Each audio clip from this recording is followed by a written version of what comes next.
Yo siempre digo que U100 tiene las 3 peores cosas que le pueden ocurrir a un emprendimiento. Éramos un negocio asset heavy, éramos un negocio intensivo en capital y tenía founders de 20 años. Literalmente no hay peor combinación en el mercado, en la industria y como negocio. Entiendo que el primer coche te lo dejaron de pagar al primer día.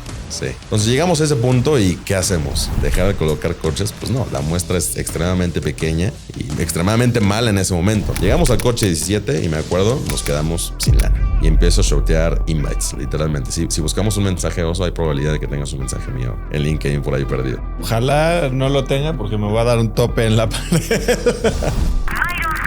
Myron Sandoval, The Story of One Car Now. El joven fundador de One Car Now, la empresa mexicana que está redefiniendo la forma en que los conductores de plataformas acceden a un auto. A los 17 fundó su primera compañía y tras venderla, en plena pandemia, lanzó One Car Now, un modelo intensivo en capital que muy pocos se hubieran atrevido a ejecutar, pero que hoy opera en más de 20 ciudades y 3 países con miles de clientes. Fuimos de 17 a 150 coches, 150 a 1500, 1500 hoy a 6000 que tenemos. Los retos del negocio y la oportunidad del negocio cambian drásticamente. Primeros 10 conductores, estábamos contentísimos, iba a ser un macroevento. Todo salió mal ese día. Teníamos 2 coches reales, las otras 10 unidades que se ven en el fondo son coches del hermano de mi socio, de mi papá, del conocido, de las personas. Y se ve un evento que parecen 100 personas, todos eran inversionistas y los familiares de los inversionistas. Sí, entregamos 2 en ese primer evento y recreamos las otras 8 entregas que iba a haber básicamente, sin poder decir que ya habíamos lanzado formalmente.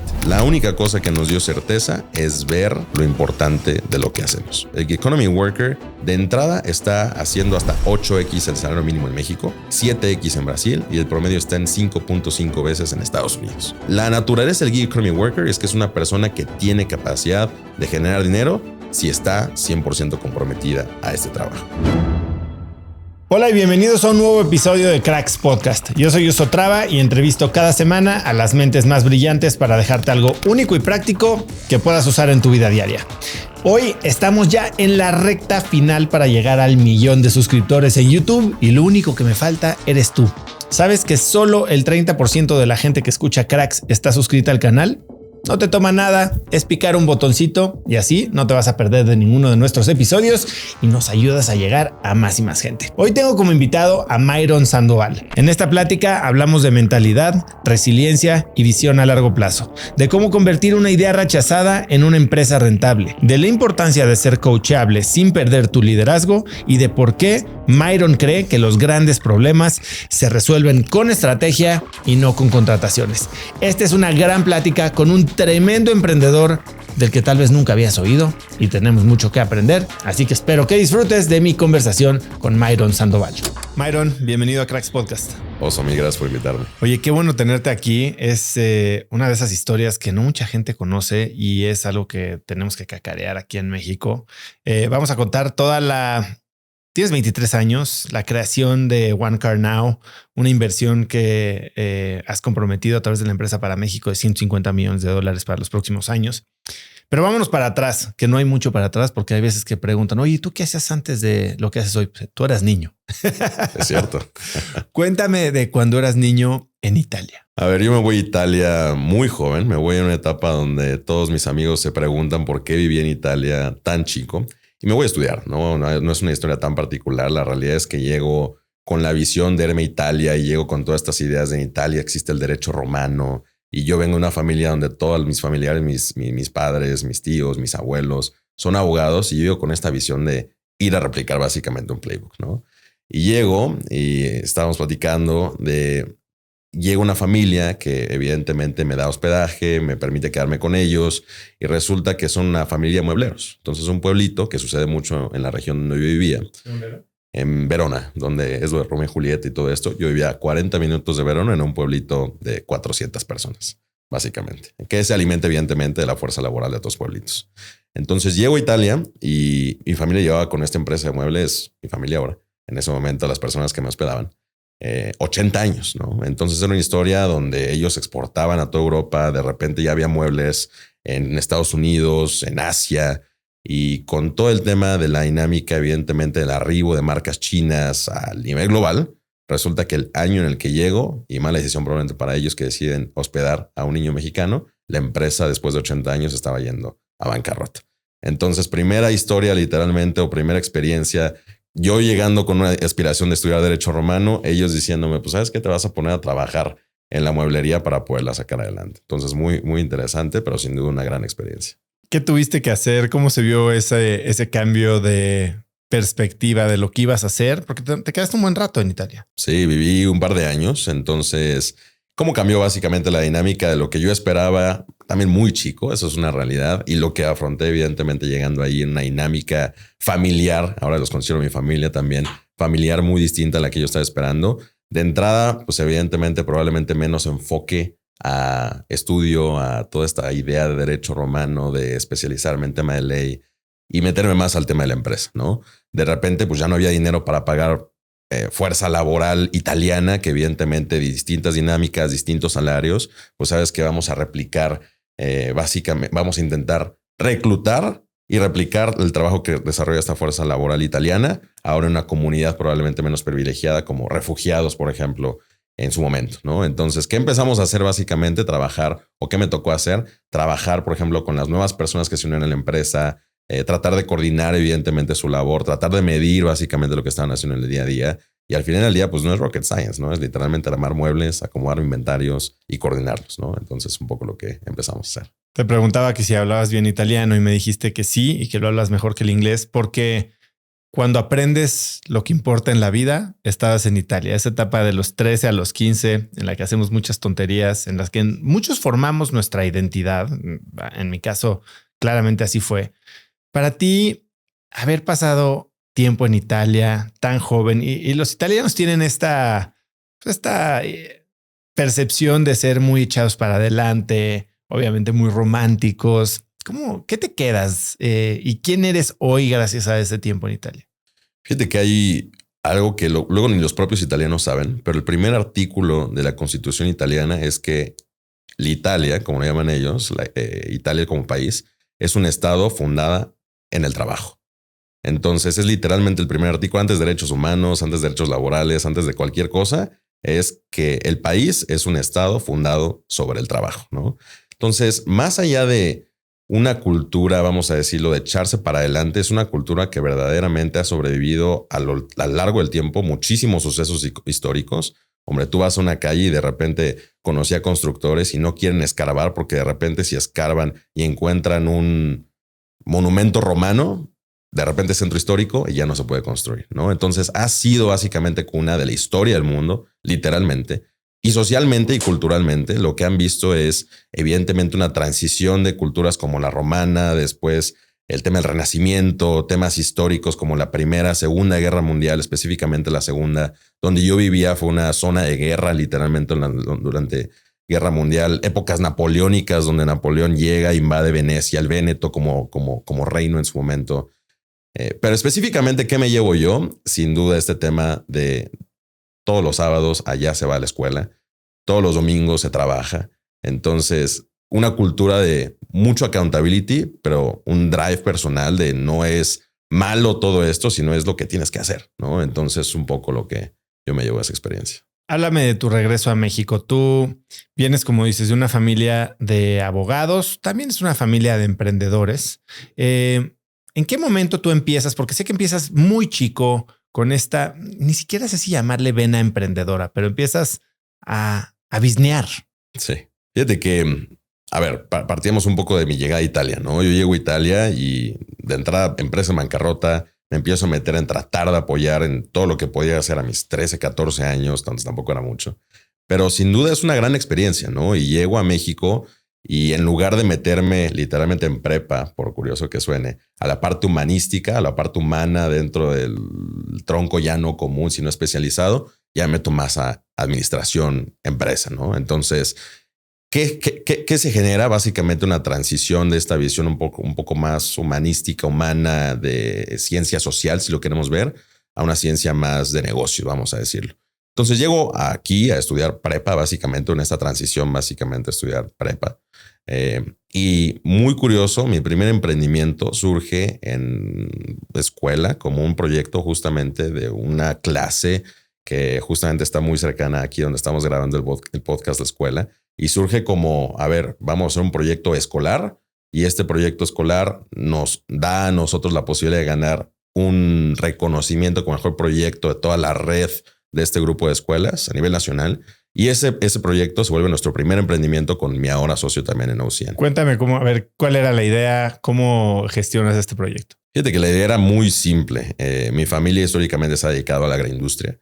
Entonces la idea era desarrollar y replicar, mejor dicho, productos que ya existen en el mercado, agregando tecnología específicamente en el ramo de la agroindustria. Entonces, paneles solares, en lugar de que fueran estáticos, metíamos sensores y motores para que siguieran la luz del sol y maximizaran un 30% la eficiencia, ¿no? Fertilizantes, por ejemplo, en lugar de que fuese el puro químico, podíamos meter ahora el mineral para poder maximizar la eficiencia del químico sin la necesidad de tener un 100% de químico en el suelo, que aparte daña el suelo y el cultivo y es más caro, evidentemente, que el mineral. Entonces son este tipo de cosas que no era reinventar la rueda, sino era buscar eficiencias en producto que, by the way, esa eficiencia también detona una mejoría en los costos e insumos que teníamos básicamente para producirlos, ¿no?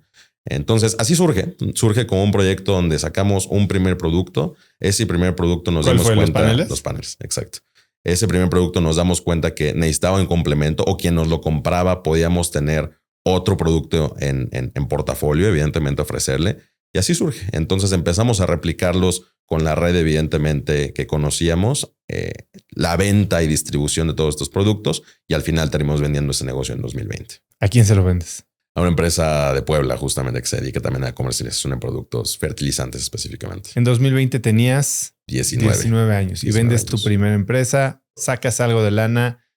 ¿Y qué piensas en ese momento? Dices, ¿estuvo fácil? ¿Lo voy a volver a hacer? Fíjate que la venta surge también de que es una industria muy tradicional, es una industria muy conservadora, donde inclusive las nuevas generaciones, el hijo del dueño de producción más grande de aguacate, limón, tiende a ser inclusive conservador, ¿no? Por formación, por educación.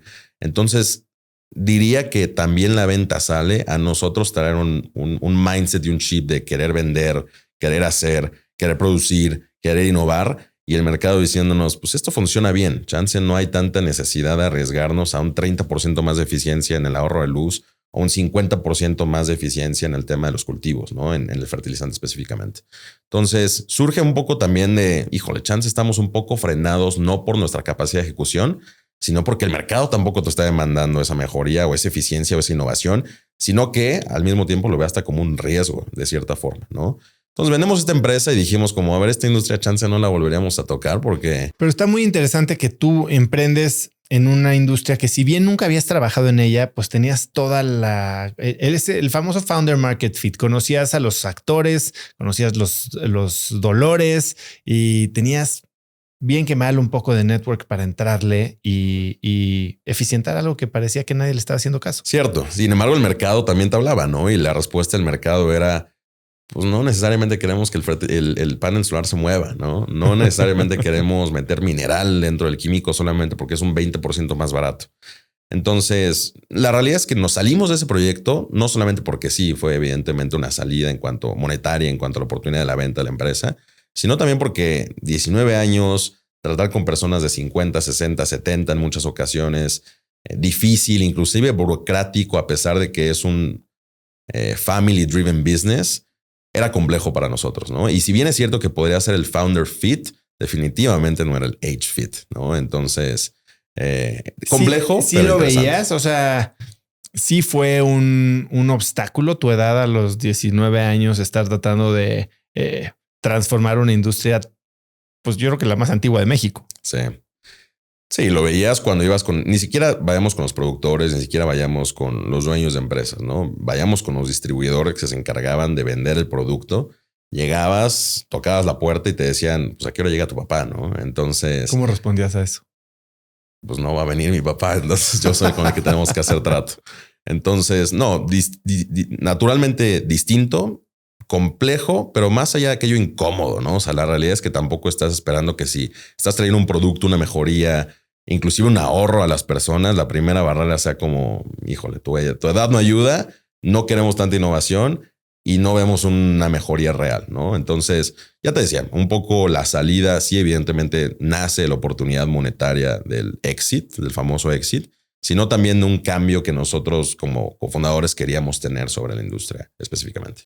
La edad, pues digo, has construido una cosa gigantesca ahorita con OneCar Now y ciertamente el nivel de juego en el que te estás moviendo pues es un nivel de juego de gente un poquito más grande.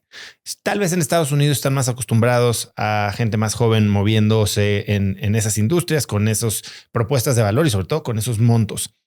¿Qué aprendiste del rol de la edad o de cómo superar el obstáculo de la edad en esta primera incursión emprendedora? Es muy necesario generar confianza y sobre todo ser constante, consistente y persistente.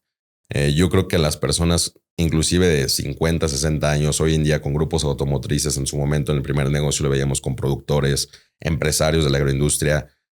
De repente les tocas la puerta, tienes 19 años, ahora 23 y dicen, pues me cayó bien este cuate, pero seguro es un proyecto de su escuela o lo está haciendo con sus amigos. Y este famoso como proyecto entre amigos que surge más como una idea que realmente como un proyecto, ¿no? Y de repente le empiezas a tocar la puerta la segunda vez, la cuarta vez, la sexta vez, entregas un producto, ese producto es bueno, el producto sigue siendo consistente, constante en su calidad y entonces se vuelve real, ¿no? Y hoy en día tenemos relación con, ya te decía, grupos concesionarios los más grandes de México y se trata de generar credibilidad, ¿no? Al final del día, la edad es un reto si la vuelves un reto, ¿no? No tenemos ninguna deficiencia o desventaja sobre cualquier otra persona que esté ejecutando en el mercado, sin duda alguna. Hola, yo soy Oso Traba y si estás viendo esto, significa que aún estás a tiempo. Estamos viviendo un momento único, una oportunidad sin precedentes para nuestra generación.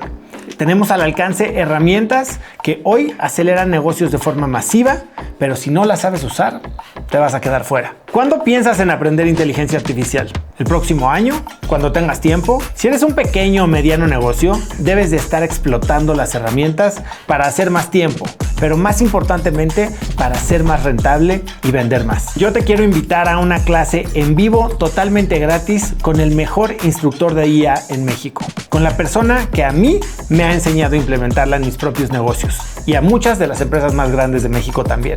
Da clic aquí abajo para aprender a usar inteligencia artificial este jueves 20 de noviembre y detonar el crecimiento de tu negocio liberando tu tiempo. Te dejo en los comentarios el link y nos vemos el 20 de noviembre.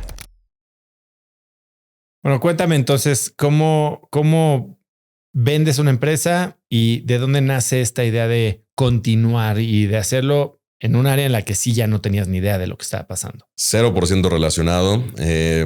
Siempre me preguntan cuál es la historia de U100 y yo creo que las personas esperan que sea una historia muy inspiradora y que traiga un fondo muy construido detrás.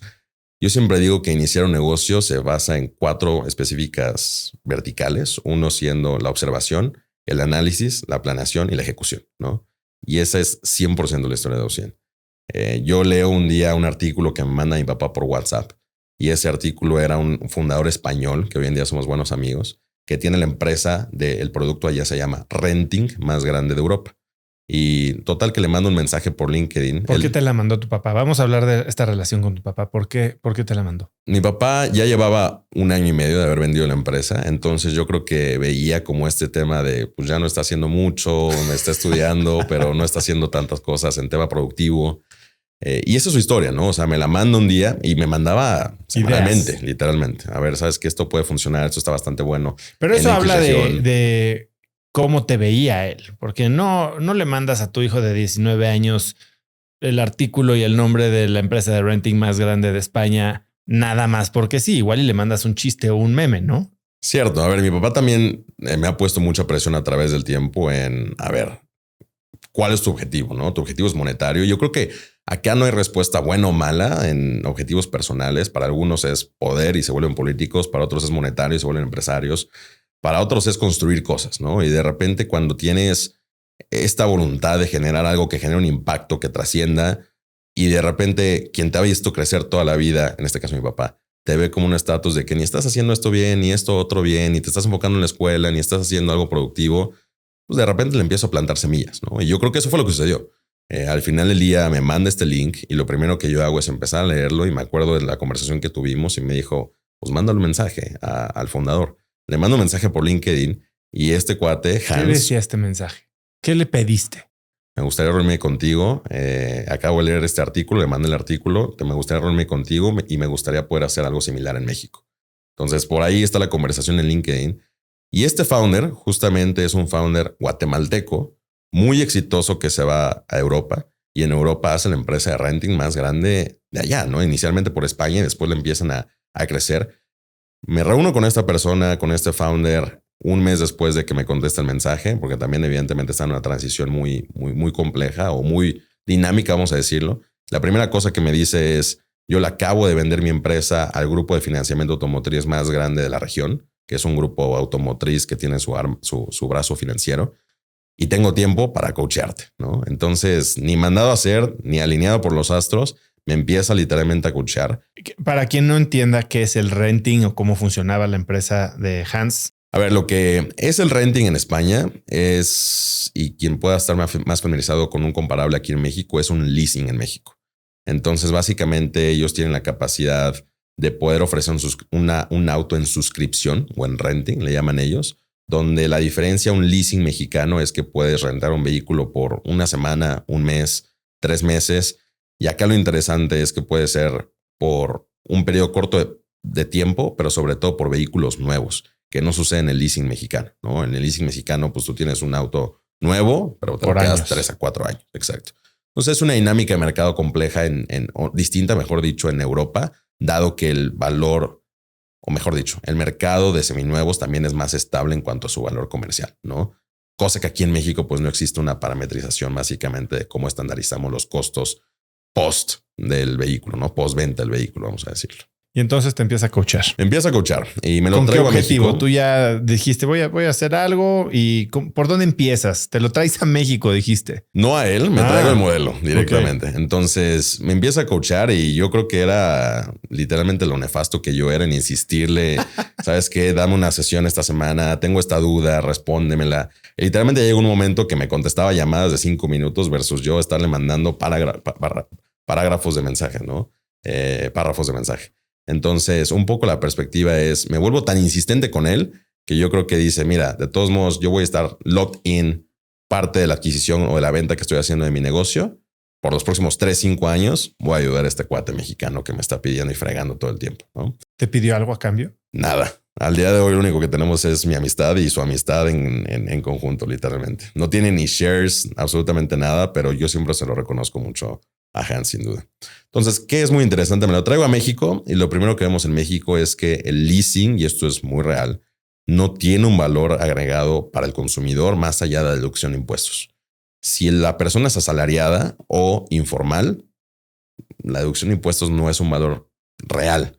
Y eso se atribuye al 85% del mercado mexicano, la población mexicana en general, ¿no? Por poco más, cerca del 90%. Entonces, ¿qué es lo que vemos? Asalariados y personas que sean informales excluidos. Y de repente tenemos un nicho de mercados donde, inclusive por advice de otros empresarios, pues dedícate a los doctores, dedícate a los maestros, dedícate al empresario.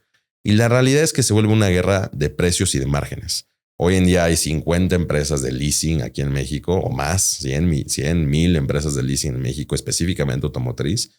Y es una guerra de precios, ¿no? Y es una guerra de quién atrae al consumidor, quién se lo queda, quién lo mordea más rápido. Pero no hay un valor real para el consumidor final, más allá de quién es más barato que el otro, ¿no? Entonces, llegamos a todo eso y en su momento otro muy buen amigo, también de una empresa española, pero él sí es mexicano, Carlos Berna de Cabify, ahora ya no existe Cabify en México, que solía ser el country manager en esas fechas, me dice, oye Myron, por ahí un amigo en común nos compartió esta información y pues ¿cuántos coches traes colocados? ¿No? Pues en ese momento traíamos 2, ¿no?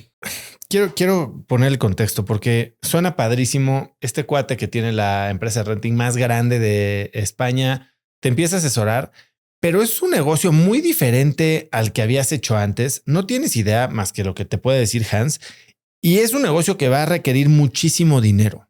¿Por qué decides aventarte? O sea, tengo 2 coches colocados.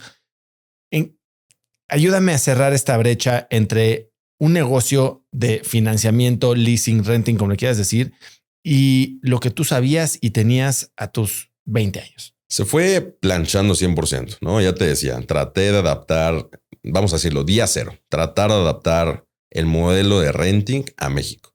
Nos damos cuenta que salíamos al mercado y a los clientes les daba miedo o no querían o no había un valor agregado. Nos damos cuenta que firmamos una alianza con una empresa para que nos pasaran nuestros empleados y al ser asalariados no había un valor agregado real. Aparte éramos más caros. Valor agregado real para los empleados porque podían conseguir por su perfil de cliente un financiamiento automotriz. Para todo esto tú te constituiste, dijiste, sí, va fuego. Fue prueba y error. O sea, esa es la realidad. Entonces, ¿qué hicimos antes de todo el tema de papeleo, de constitución, de poder contratar equipo? Éramos mi socio y yo literalmente tratando de adaptar un modelo y probando si al mercado le iba a interesar. Inclusive cuando compramos los primeros 2 coches, ya estamos constituidos, pero cuando compramos los primeros 2 coches, pasaron 3 meses y no acomodamos uno más, ¿no? Entonces era como, sí, ya tenemos uno, y esto fue un 27 de septiembre, día de cumpleaños de mi papá, justamente lo celebramos entregando el primer coche de U100. Y después, 20 días después, un mes después, el segundo, ¿no? Llega diciembre, nada. Tampoco teníamos el modelo probado como para hacer una inversión o jalar capital. No había nada realmente todavía en eso. Todo financiado por ustedes. Todo financiado.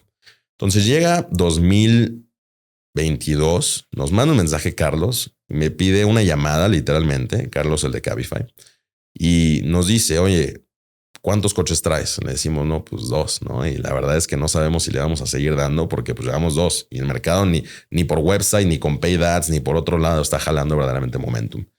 Y de repente nos dice, este modelo funcionaría bien, que es un reto que yo traigo en Cabify, funcionaría bien para Gig Economy Workers, ¿no? Porque entonces sí, le das un auto a una persona que sí está bancarizada, que sí tiene ingresos, pero que no tiene buró de crédito, que chance le debe a otra financiera hace 10 años y que su buró de crédito está manchado, que no tiene un enganche, que no tiene avales, que no tiene puesto en garantía, que no tiene dinero para comisión por apertura. Y él lo decía por su experiencia con los conductores de Cabify. Gig Economy podría ser un conductor de Uber Eats, de Rappi. Correcto. Entonces nos metemos a esa industria y me acuerdo haberle enviado un deck donde yo le decía en 2022 te vamos a dar 100 Toyota Prius. En ese momento era la escasez de los semiconductores en la industria automotriz. Yo creo que en México en 2022 no había 100 Toyotas Prius y definitivamente no te los iban a vender a una empresa que estaba recién constituida cuando en retail le podían meter el financiamiento, el seguro, tarara, el paquete completo que le llaman los cocheros. Entonces era un deck para poder tener una alianza y con esa alianza darle forma básicamente al modelo, ¿no? Entonces le damos forma y reto principal, no hay coches y ahora sí tenemos que adaptar un modelo específicamente para los Gig Economy Workers. ¿Qué va a hacer ese modelo? Y muy interesante, Oso, ese modelo sigue siendo el mismito que tenemos el día de hoy. Vamos a enfocarnos a entregar un producto de arrendamiento a 36 meses, pero lo primero que tenemos que hacer es eliminar barreras de entrada. Entonces, ¿alguien te trató de disuadir en este momento? Tenías un coche, 2 coches, no pasaba nada. ¿Alguien te dijo, despierta, esto no va a funcionar? Es una industria sumamente compleja. Necesitas muchísima lana. ¿No te trataron de decir, haz otra cosa? No, de hecho la respuesta fue totalmente la contraria.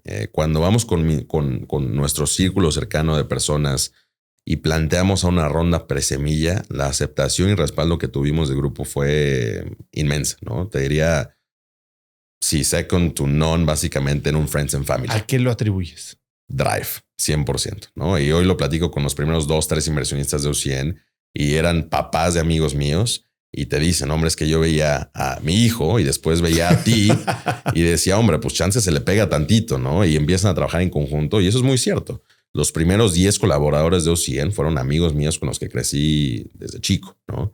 Compañeros de prepa, compañeros de secundaria. Entonces, ¿qué hicimos? Acercarnos a nuestro círculo cercano.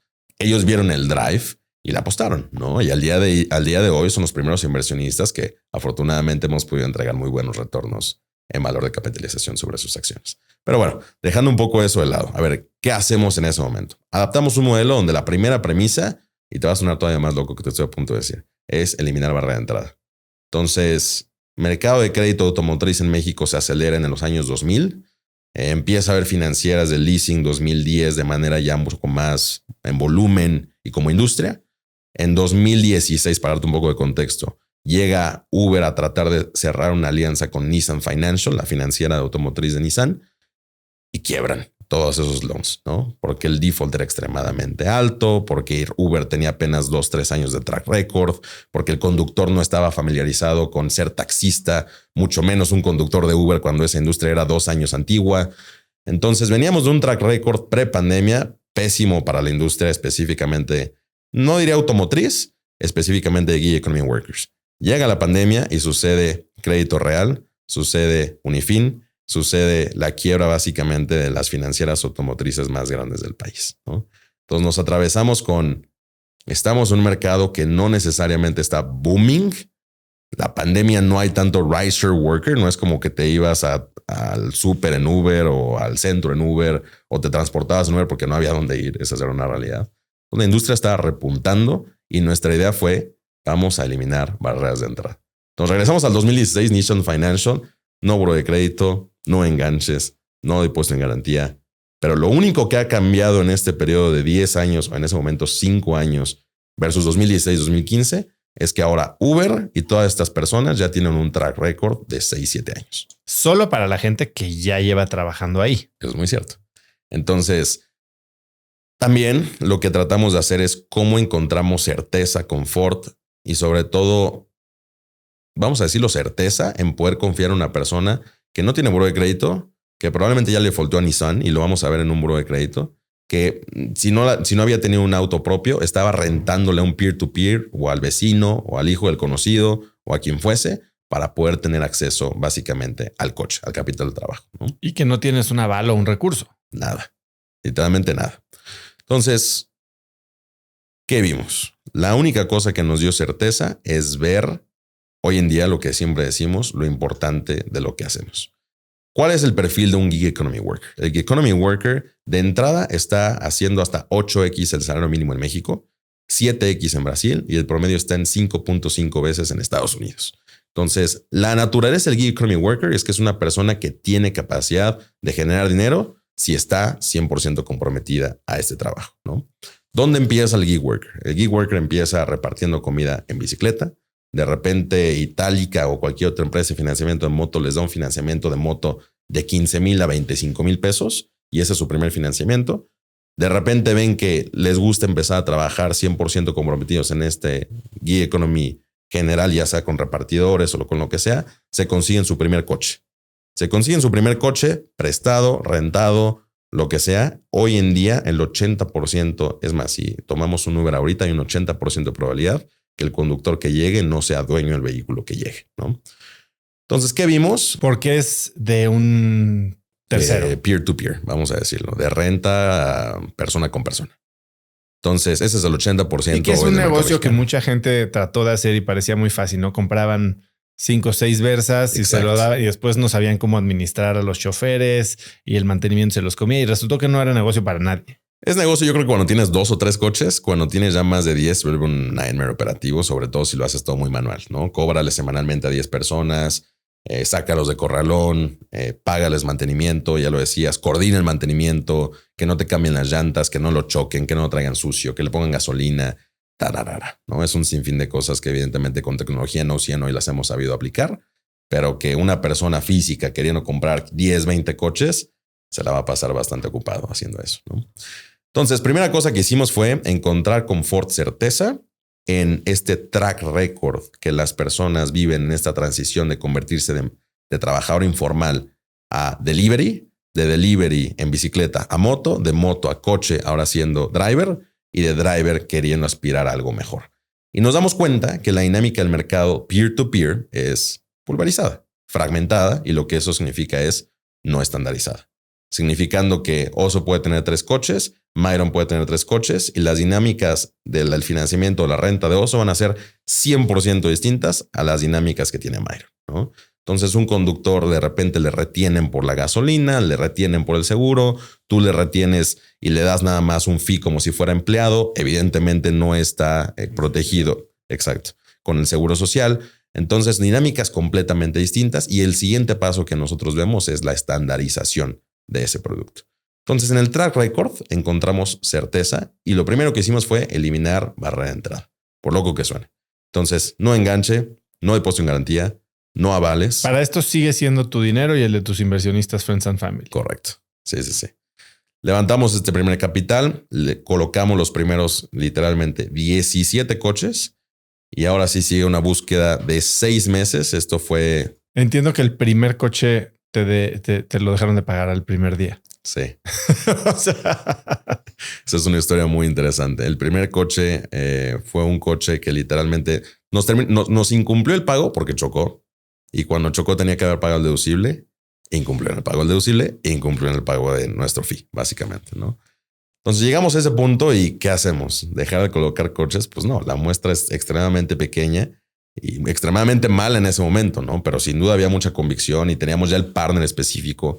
Y entra ahí una dinámica que luego las personas no se las contamos mucho, que es cómo conseguimos los primeros clientes, ¿no? Total, vamos a hacer un evento y te regreso a conversión. Vamos a hacer un evento con Cabify para el lanzamiento.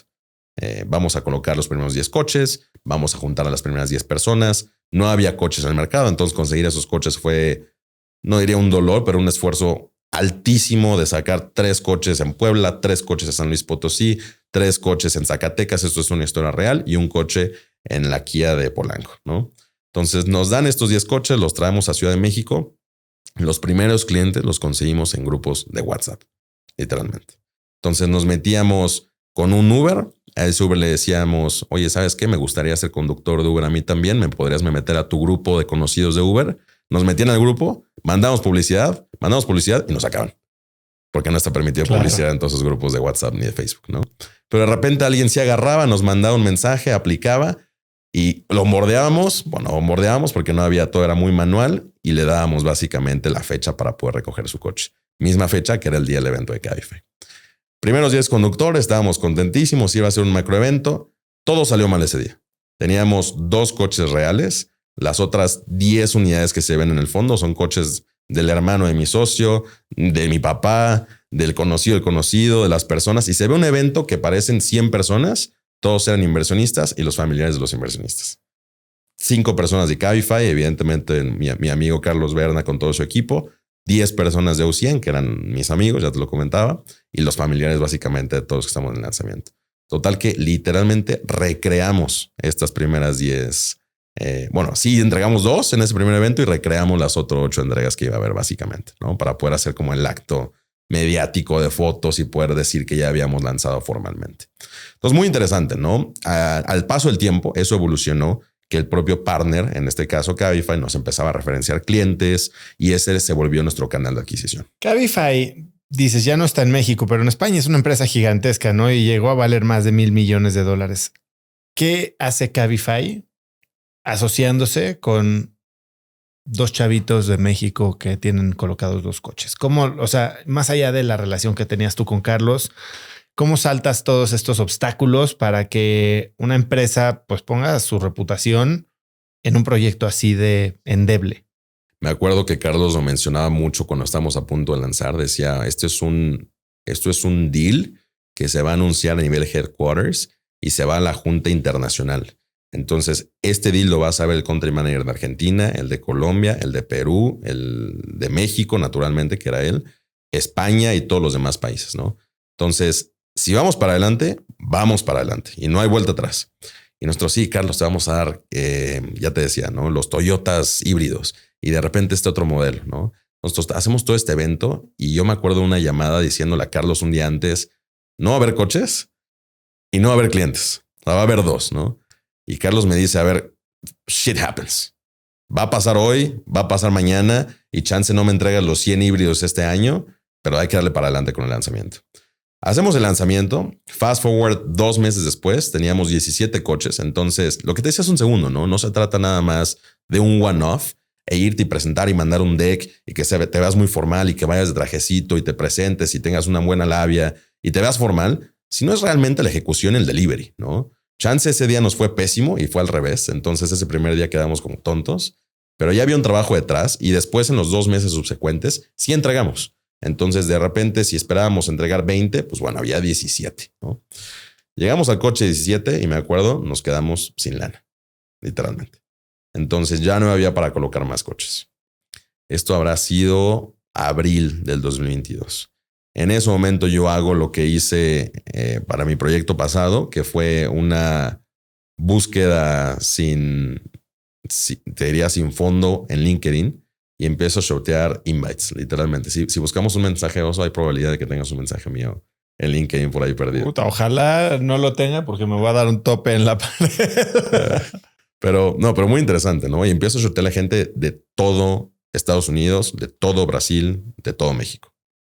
Me reúno con un fondo mexicano, hacen paz. Me reúno con fondos americanos, hacen paz. Me reúno con fondos brasileños, hacen paz.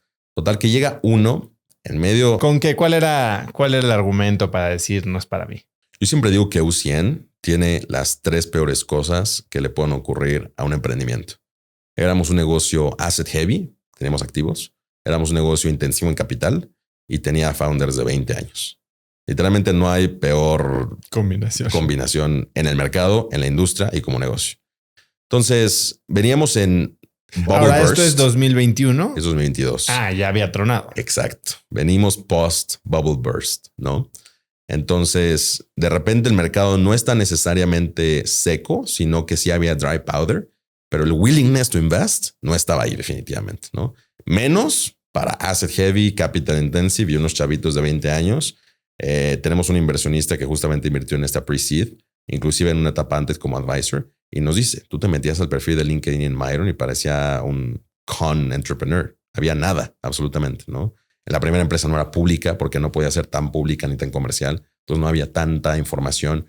Yo estaba entrando a college, literalmente en esas épocas, entonces cero, no podía ni siquiera poner en qué fecha yo había entrado a la universidad.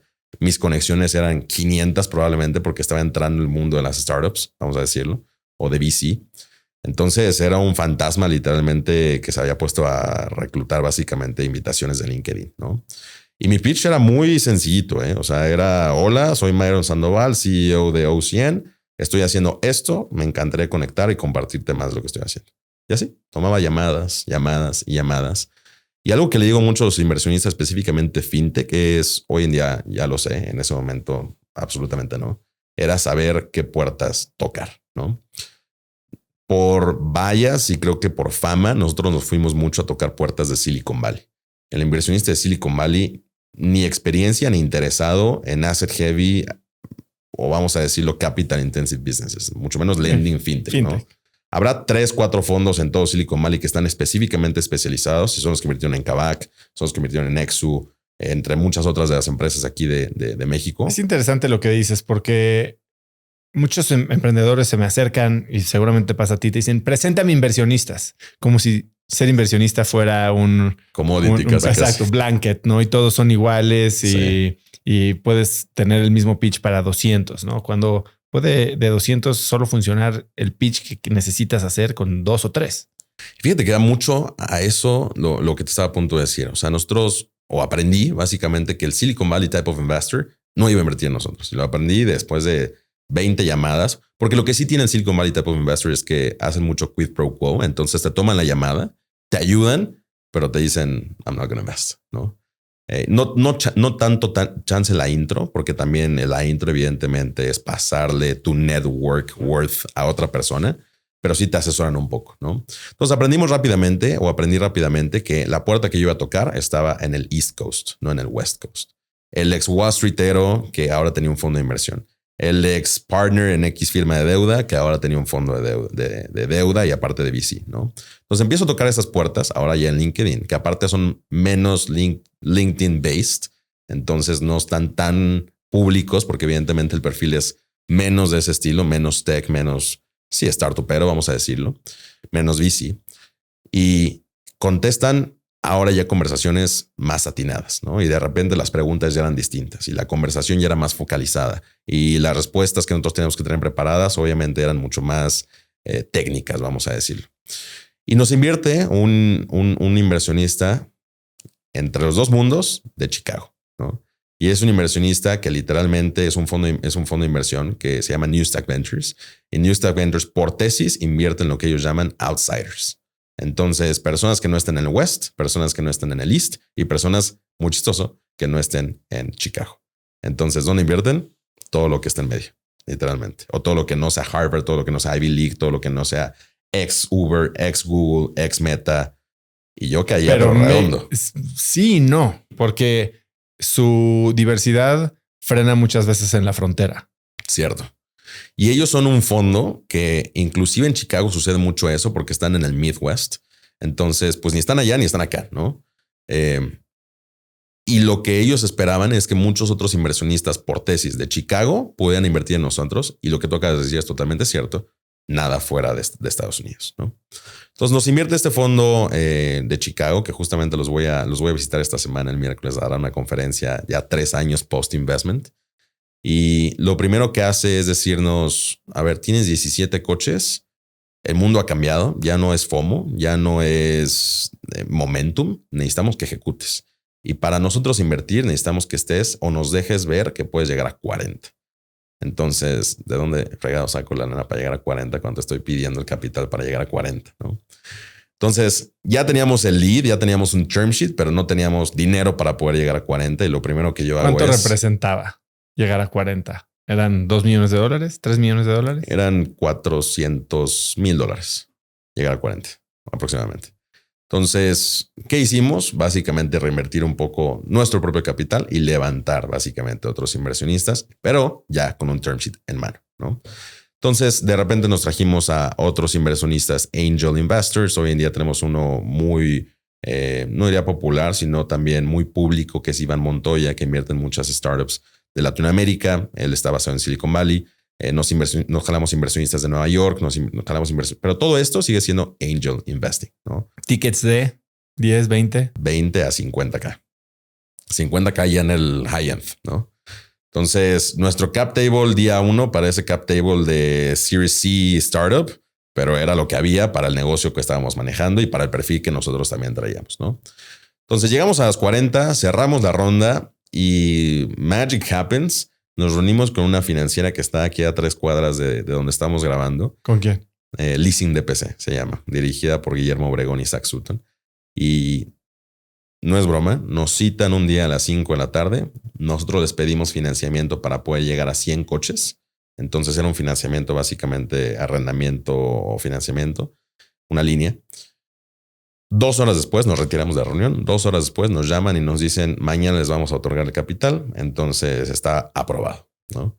Entonces misma convicción que nosotros teníamos para los drivers, misma convicción que Isaac y Memo se habían dado para poder invertir en nosotros, ¿no? Una historia también muy interesante la que platicamos. Esto era deuda. Esto era deuda, exacto. Entonces, primer reto de O100, $1 millón, o primera ronda de O100, $1 millón en equity, $1 millón en deuda para poder llegar a estas primeras 150 unidades.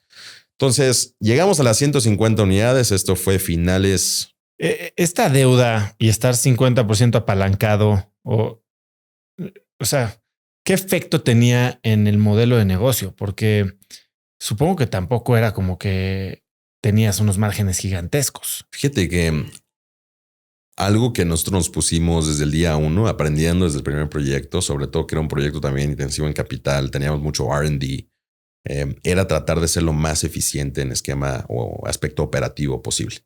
Nosotros siempre hemos priorizado una eficiencia operativa y una eficiencia operativa de toda una eficiencia financiera, ¿no? Entonces, ¿qué aprendimos muy early on? Saber qué era early success en nuestro negocio.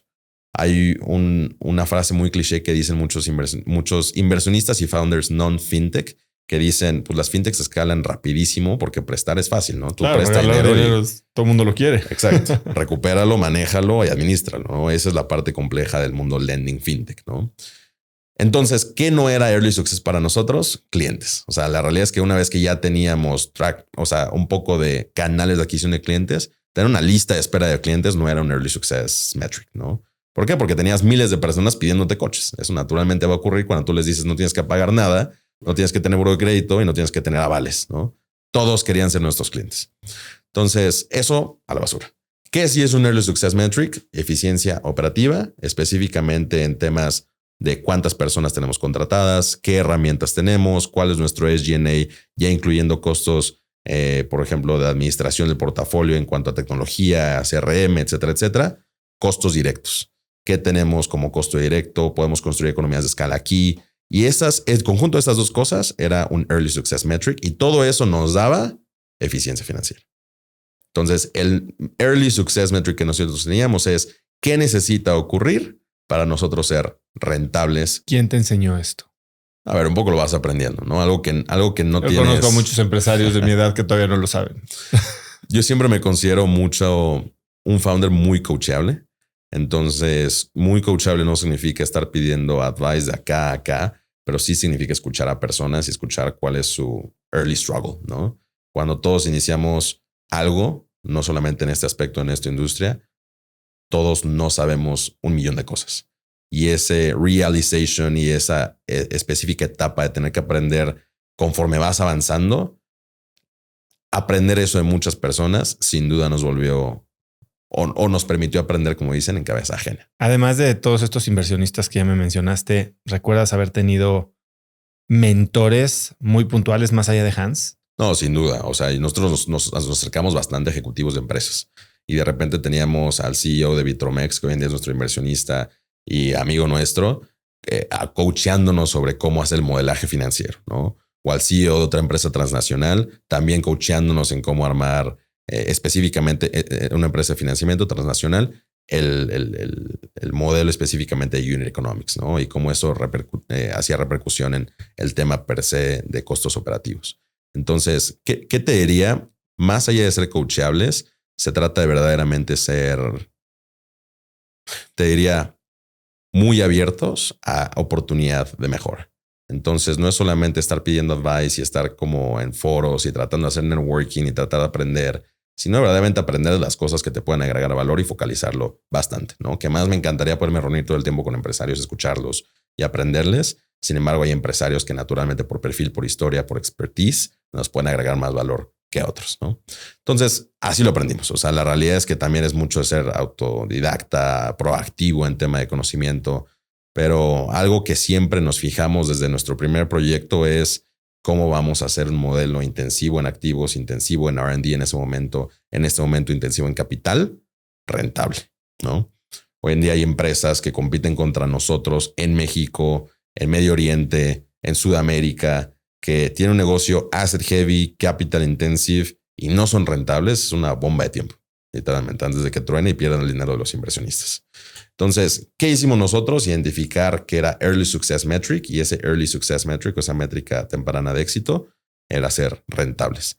Y literalmente hay una conversación que tenemos grabada por curiosidad con un inversionista. Hicimos el cálculo live y la métrica eran 90 coches. Con 90 coches nosotros logramos ser rentables. Obviamente éramos un equipo de 10 personas, ¿no? Nuestro salario era nulo como founders y lo que hacíamos era si lo quieres ver, una rentabilidad virtual, porque no estás incurriendo en los costos tradicionales que una empresa tiene que incurrir, como pagarle a sus ejecutivos, pagar oficinas.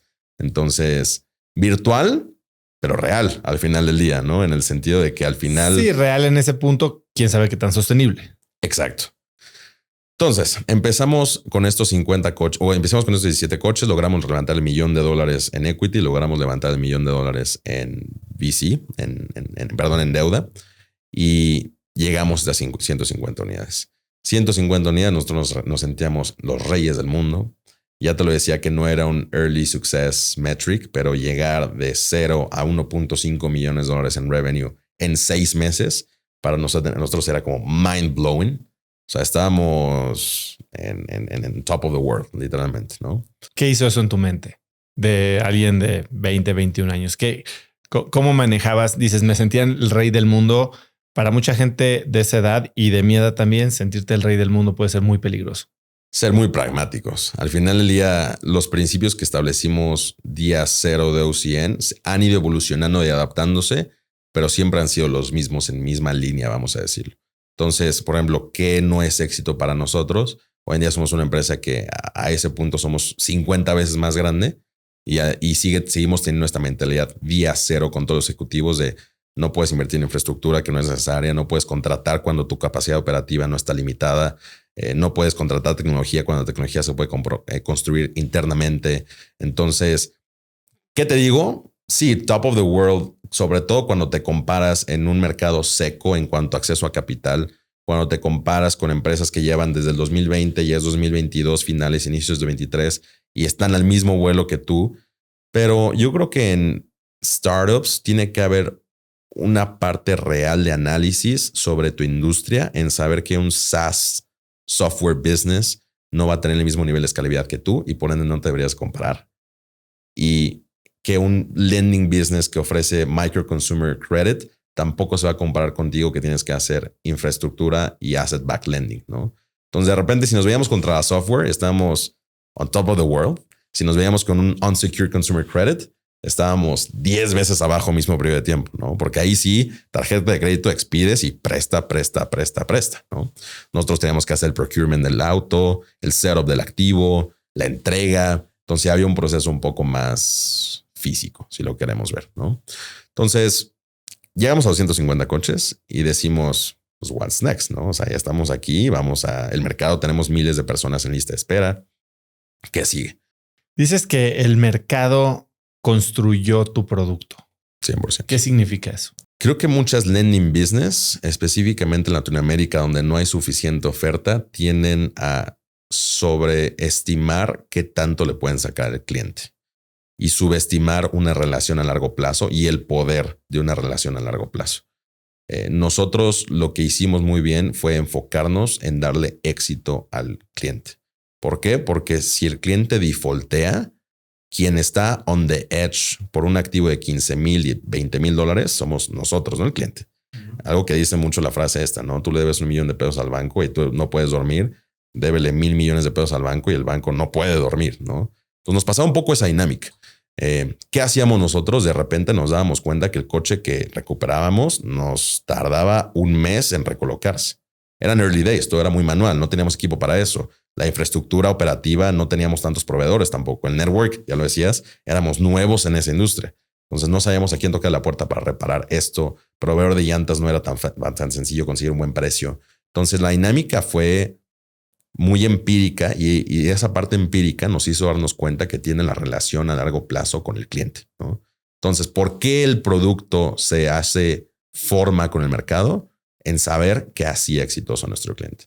De repente, en lugar de darles, que nuestra competencia, por ejemplo, en México lo hizo, un vehículo seminuevo, entry level o vehículo de entrada, vamos a decirlo, de segmento de una marca, nosotros tratábamos de darles un vehículo que calificara para Uber Black. No un vehículo caro, sin embargo, un vehículo sedán, buenos tamaños, apenas como jugar en la línea que lo hacía calificar, calificaba y de repente nuestros clientes, por el simple hecho de volverse cliente nuestro, ganaba 30% más. Entonces, un cliente que no trabaja más, que no hizo nada distinto en el día de trabajo y gana 30% más, va a ser un cliente que yo no le voy a cobrar más porque gana un 30% más, pero sí es un cliente que jamás va a defaultear.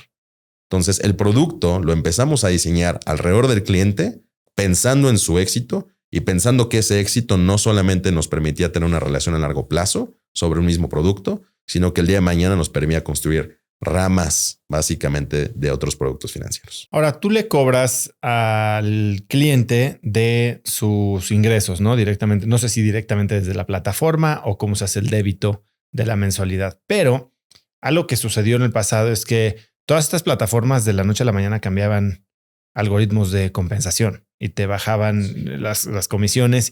Y en ese sentido, no sé si esto es como construir castillos sobre arena, ¿no? Porque si un día tu cliente, sin hacer menos, empieza a ganar, no te digo 30%, 10 o 15% menos porque el cálculo de las comisiones cambia, pues tal vez tu oferta ya no es tan atractiva.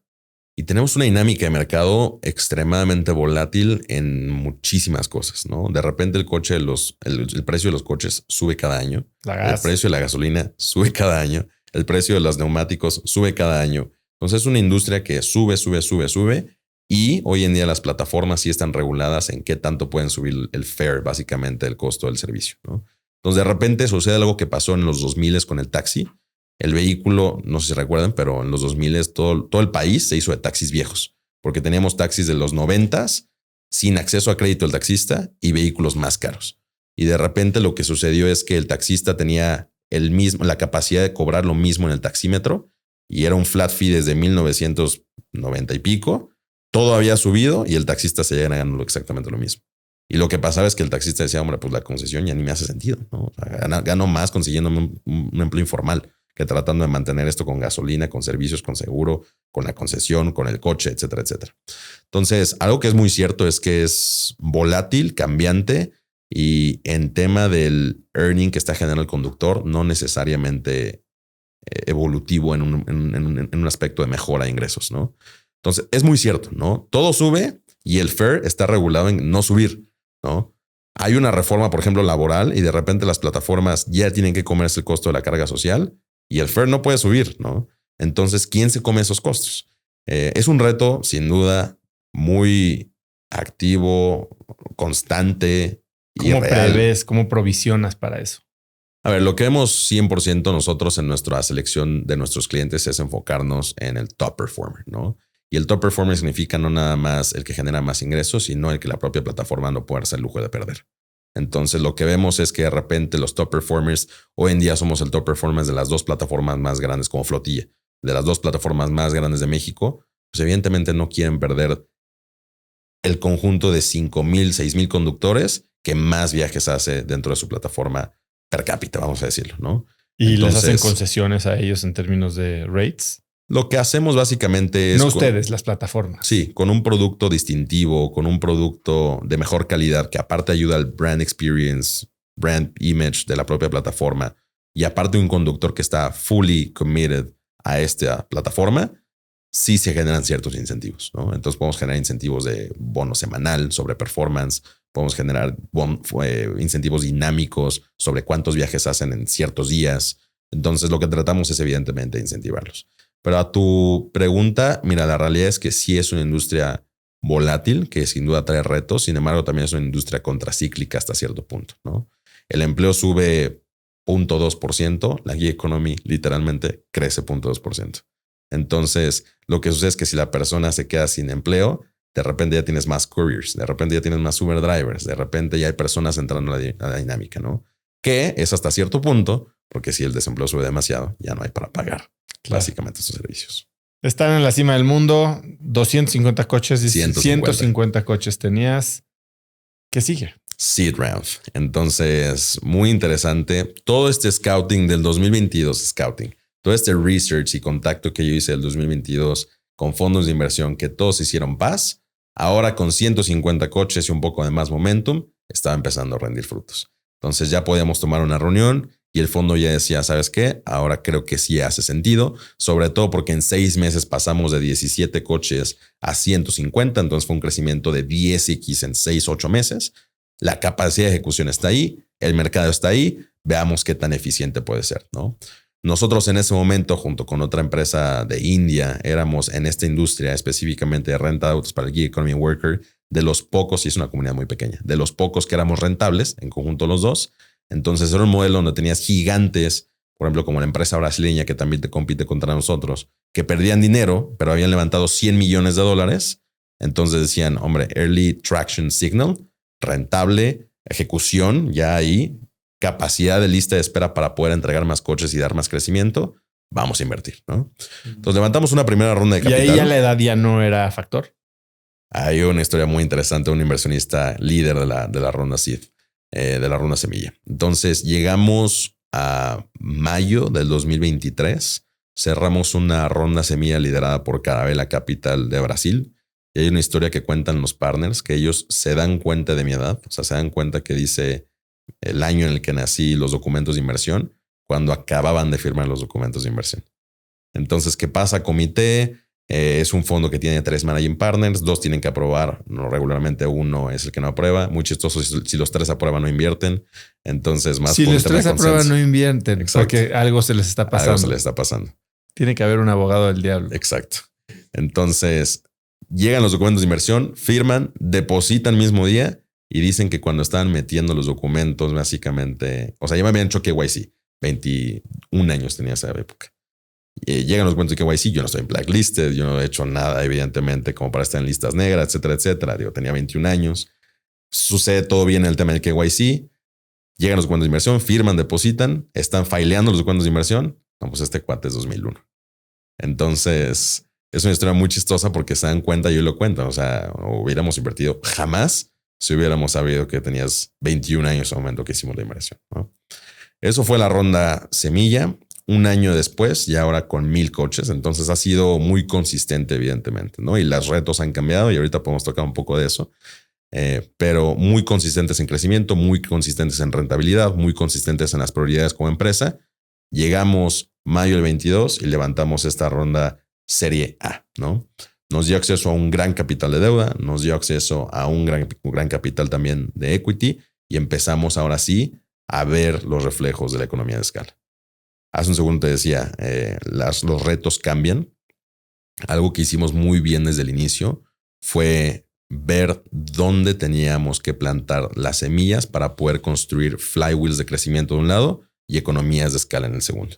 Entonces, no vamos a tener la mejor oferta de autos en cuanto a diversificación del mercado, porque si vamos con 10 OEMs, 10 empresas de autos, jamás vamos a poder concentrar el suficiente volumen, sobre todo a la escala que teníamos, para tener precios diferenciados que hagan sentido en el modelo económico, ¿no?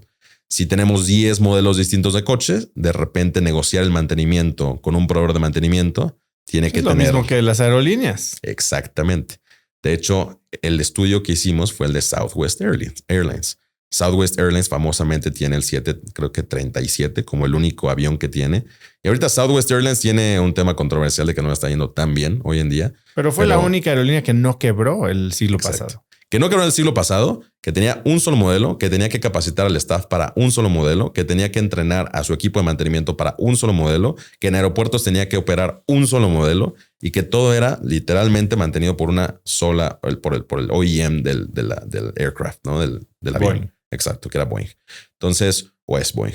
Entonces, lo que hicimos fue replicar exactamente esa economía de escala. No podemos, un avión no es muy distinto al coche. No podemos enfocarnos en uno solo porque también te expone básicamente a la concentración de riesgo. ¿Y qué tal si empezamos a comprar autos chinos y el auto chino llega y es completamente malo? Entonces teníamos que diversificar. Total que lo hicimos con 2 marcas. Estas 2 marcas nos permitió, hoy en día estamos celebrando el segundo aniversario con una de ellas, nuevamente 2023, hoy 2025, y nos permite más bien construir economías de escala. De repente ya tenemos el mejor precio del mercado en precio del auto. Ya tenemos el mejor precio del mercado en refacciones. Ya tenemos específicamente el proveedor de China que desde planta les pone las llantas a los coches, abasteciéndonos de las llantas y los neumáticos aquí en México, ¿no? Entonces empezamos a generar esta economía de escala y eso nos permite un flywheel de crecimiento. El producto hace ganar al cliente, el cliente no incumple ni pago.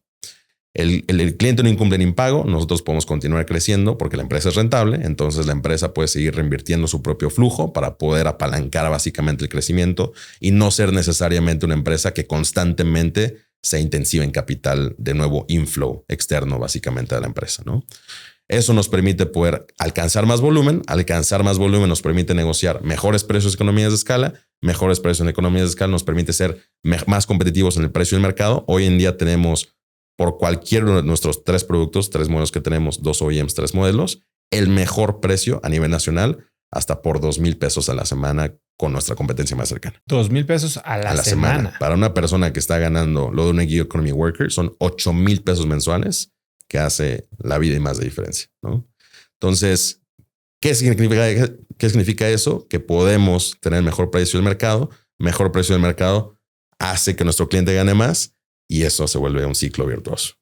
Para aterrizar el modelo de negocio entonces, porque tú estás hablando de un todo incluido, ¿por qué te importarían las llantas? ¿Por qué te importarían las refacciones? Pues que cada quien se haga bolas.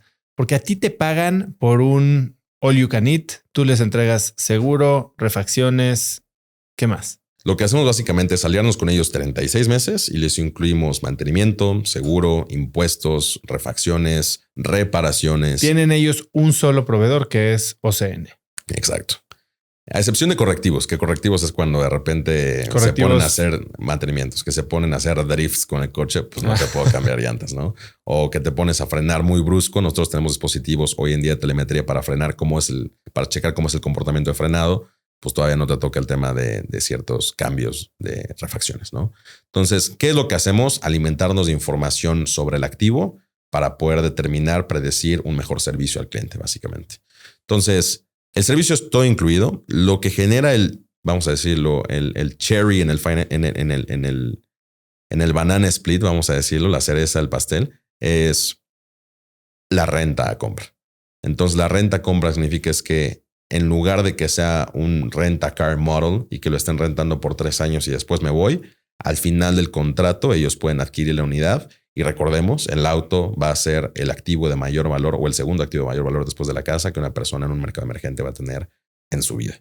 Entonces, es un poco la propuesta de valor. Si adquieren el auto, no significa que dejan de ser tus clientes. Eso es muy interesante porque nosotros tratamos de expandir, diversificar y sobre todo volver horizontal la relación comercial que tenemos con el cliente. Entonces nos interesa mucho que si el día de mañana se meten en un accidente y no pueden pagar el deducible, nosotros podamos entrar a pagar el deducible. Que si el día de mañana los multaron y se les hizo un cúmulo de 2 meses de multas y no tienen para poder pagar las multas, nosotros podamos financiar las multas. Eso es aledaño a la suscripción. Después tenemos otra parte que es básicamente la diversificación de producto financiero, que es que el día de mañana le estamos dando una tarjeta de crédito, un préstamo personal, un buy now, pay later y que básicamente fomenta una relación a largo plazo. Nuestra visión es volvernos el partner financiero de toda la gig economy a nivel internacional. Que cuando un gig economy worker necesita una moto, piensa en nosotros. Necesita un préstamo personal, piensa en nosotros. Un coche, piensa en nosotros, ¿no? Y que seamos como este one-stop shop de productos financieros de la gig economy. Internacionalización. He visto innumerables casos y sobre todo en los años siguiendo, tal vez 2020, 2021, que todo era crecimiento, ¿no? Esta bonanza de dinero y todo el mundo quería tener más footprint. ¿En qué momento decides salirte de México? ¿Por qué? ¿Y cómo te preparaste para que no fuera una catástrofe para la empresa? Mira, el por qué nosotros analizamos, y esto es muy cierto, ¿no? Yo creo que early stage, diversificación de producto y diversificación de mercado es más una distracción que realmente una iniciativa. Hay un costo de oportunidad ya cuando estás en año 4 o 5 en temas de startups, específicamente fintech. Ahí lo he platicado con varios founders. Post $60 millones de ingresos anuales recurrentes. Hace sentido diversificarte en producto, hace sentido diversificarte en mercado. Pero la realidad es que nuestra industria en México, ya te lo comentaba, teníamos miles de personas pudiendo o con la intención de registrarse al servicio, ¿no? Entonces lo que hicimos, tal cual lo que hicimos en 2023 o 2022, fue literalmente, y por simple que suene, superficial que suene, fue plantar semillas en 2 mercados específicos que vemos como expansión geográfica 5 años a futuro. Uno siendo Brasil, uno siendo Estados Unidos. Creo que el fundador en Latinoamérica sobreestima mucho lo que puede hacer en un corto periodo de tiempo y subestimamos demasiado lo que podemos hacer en un largo periodo de tiempo. Y no significa hoy irme a parar a Brasil y yo, Myron, personalmente mudarme a Sao Paulo todo el próximo año y lanzar con todo Sao Paulo. No necesariamente tiene que ser mañana. No necesariamente mañana tiene que ser Estados Unidos. No mañana me tengo que ir a Medio Oriente. No me tengo que ir a Southeast Asia para poder ser exitoso cuando la oportunidad en México sigue siendo extremadamente grande. Pero lo que sí vemos nosotros es la oportunidad de crecimiento a través del tiempo. Y tenemos una ecuación, básicamente, que esto es muy interno de la empresa, donde evaluamos oportunidades de mercado por ciudad, ni siquiera por geografía completa, región o país, por ciudad de al menos el equivalente, $50 millones como tamaño de oportunidad en cuanto a revenue anual, ¿no? Entonces, para nosotros pensar en Sao Paulo, para nosotros pensar en otra ciudad de Sudamérica, para pensar en una ciudad de Estados Unidos, tiene que haber, al menos en papel, en mercado, en tamaño, en dinámicas, en número de clientes potenciales, una oportunidad de generar al menos $50 millones. Nuevamente, no tiene que ser hoy, no tiene que ser mañana, ¿no? Algo que hicimos muy bien, diría hoy, muy bien en reflejo el último año, con los vehículos eléctricos, es que nuestra competencia empezó a implementar vehículos eléctricos en 2022. La presión que nosotros tuvimos en implementar vehículos eléctricos en 2022 era completa, total. Todos los inversionistas querían que en 2022 OCN empezara a hacer vehículos eléctricos. Compramos 10 vehículos eléctricos, empezamos a financiar 10 vehículos eléctricos, aprendimos temas de cargador, aprendimos temas de eficiencia financiera de reemplazar la gasolina con la carga en casa. La infraestructura de carga no existía en 2022. Entonces, ¿hubiese sido muy temprano en 2022? Definitivamente. El año pasado, hoy celebra nuestro primer aniversario con la marca BYD. Al día de hoy, en menos de un año o apenas cumpliendo un año, estamos colocando más de 2,500 vehículos en 12 meses básicamente de operación con ellos. Hoy en día en temas de transporte privado somos la flota más grande eléctrica del país. Entonces, ¿qué significa? Probablemente 2022 era muy temprano y aún así plantamos la semilla para que en 2024, noviembre de 2024, empezamos con una relación donde dijéramos, ya aprendimos todo esto es lo que tiene que ocurrir para poder hacer que esto funcione y vamos full in. Y ese full in se refleja en estas 2.500 unidades eléctricas al día de hoy. Como has hablado mucho de ser coachable, de aprender, de acercarte a mentores, ¿cómo pintas la raya entre ser coachable y esto mismo que me acabas de decir, que es entender que la responsabilidad es tuya? Sí. Y no simplemente decirle que sí al señor que te dio dinero. A ver, es accountability y al final del día también tienes que tener cierto nivel de pride interno. Yo creo que ese drive que te hace pararte y trabajar todos los días también se refleja en yo soy el mejor haciendo esto que hago en la industria, ¿no? Entonces, y no creo que sea la realidad, simplemente creo que todos lo tenemos que tener en las mañanas cuando nos paramos, nos vemos al espejo y decimos, no hay nadie en este país que pudiese hacer este negocio mejor que yo, ¿no? ¿Te lo dices activamente? 100%. Y me la creo, ¿eh? O sea, genuinamente creo que probablemente no esté ahí el día de hoy, pero sin duda creo que estoy construyendo las cosas para poderlo hacer en 10 años, ¿no? Entonces, ¿de qué se trata esto? Accountability en el sentido de al final del día es mi responsabilidad y pride en el sentido de, yo lo voy a hacer en la forma que verdaderamente mis capacidades, mi conocimiento, mis habilidades me lo permitan, ¿no? Accountability, muy sencillo. Al final del día me pueden sugerir lo que sea. Quien es CEO soy yo. Si sale bien o mal, soy yo. Entonces, accountability es bueno o malo para recaer en mí. Entonces, con ese recaer en mí y con este drive que te decía en la parte personal, también hacer la toma de decisión. Y yo no creo que necesariamente choque con la parte de ser coachable, porque en la parte de ser coachable al menos lo traigo más como ser una esponja, ¿no? Y sabes que esto va a ser bueno y esto creo que esta experiencia es extremadamente buena. Esta decisión creo que no tanto. Sin embargo, yo creo que el advice lo tomo más día a día related, o sea, day to day related o relacionado en el día a día y más en la parte empírica de cabeza ajena de experiencia, ¿no? Entonces, probablemente que alguien que haya manejado una empresa de financiamiento llegue y me dice, no, es así. Pues también dónde quedó la innovación, dónde quedó mi dirección, dónde quedó mi responsabilidad, ¿no? Entonces hacer un poco las cosas diferentes independientemente de si salgan bien o mal. Algo que me dice mucho mi board, ¿no? Y yo siempre les digo mucho, a ver, ustedes me tienen aquí y no les puede haber gustado esta contratación que hice, pero al final del día es mi contratación, es mi equipo y es la estructura que yo voy a operar. Entonces, independientemente de su decisión, lo que opinen o lo que piensen, yo soy quien trae el mando al final del día. Y salga bien, todos vamos a estar muy contentos. Salga mal, yo les voy a pedir que me pongan otra en mi oficina que diga, te lo dije, ¿sabes? Pero hasta que eso no suceda, confíen. Hablas de eficiencias operativas y cómo esto ha sido parte de la cultura, ¿no? Y te he oído decir cómo activamente estresas la estructura, los sistemas, las capacidades. Dijiste que no permites que se contrate a nadie a menos que esté totalmente saturado el sistema. ¿Cómo haces eso? Y supongo que por un lado tienes este efecto de eficiencia y por otro lado no tienes un efecto ¿no tienes un efecto de desgaste en el equipo? 100%. O sea, nivel personal, yo creo que te sientas con algunos ejecutivos de UCN y tenemos una frase, ¿no? Que de repente prendemos cuando verdaderamente alguien lo piensa en un LED dentro del UCN House, que es como best job I ever had. Pero es cuando verdaderamente estás tope, o sea, ya no tienes manos, no tienes tiempo, estás trabajando sábados, tratando de cobrar domingos, tratando de recuperar coches.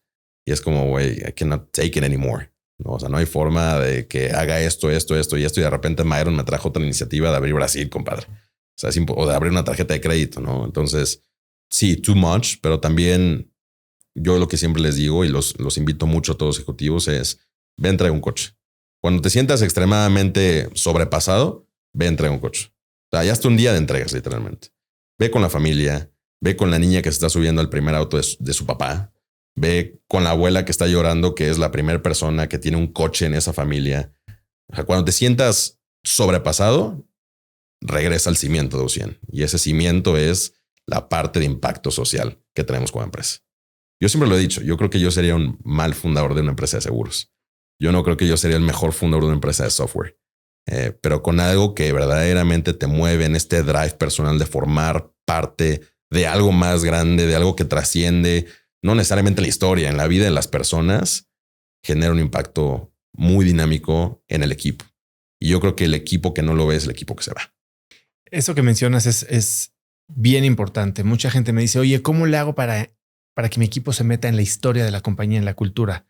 Y lo he escuchado de otros fundadores y se lo he dicho yo también a muchos fundadores, es llévalos al momento de la venta, al momento del uso y del impacto porque una persona que está en la línea, el otro día fuimos a una fábrica de zapatos y que está clavando 2,000 clavitos que se los saca de la boca y los clava en un tacón todo el día, tal vez no tiene idea o no puede palpar el impacto de su trabajo. Y cuando lo ve y entiende lo que esas horas de clavar clavitos generan en un cliente final, pues la percepción es totalmente diferente. Fíjate que nosotros lo tenemos en muchas dinámicas, 100%, muchas dinámicas, inclusive del nombre de la empresa, ¿no? Nacemos como un One Car Now. Y yo siempre les digo no es porque hiciéramos entregas de coches rápidos. Si al caso hacíamos todo lo contrario al principio, éramos muy lentos, sino era porque cada coche importa. One car matters, ¿no? Entonces tenemos como esta cultura de no solamente cada coche importa, sino cada labor que hacemos, cada uno de nosotros importa. Ya sea cerrar la venta, conseguir el coche, tener customer support, dar la atención de mantenimientos, hacer la planeación financiera de cómo vamos a conseguir el dinero, cómo vamos a estructurar el dinero para poder generar el flujo de los recursos y comprar más unidades. Y lo que tú dices es muy cierto y se los pongo mucho a ellos. En el momento en el cual te sientas sobrepasado dentro de la empresa, ve a entregar un coche.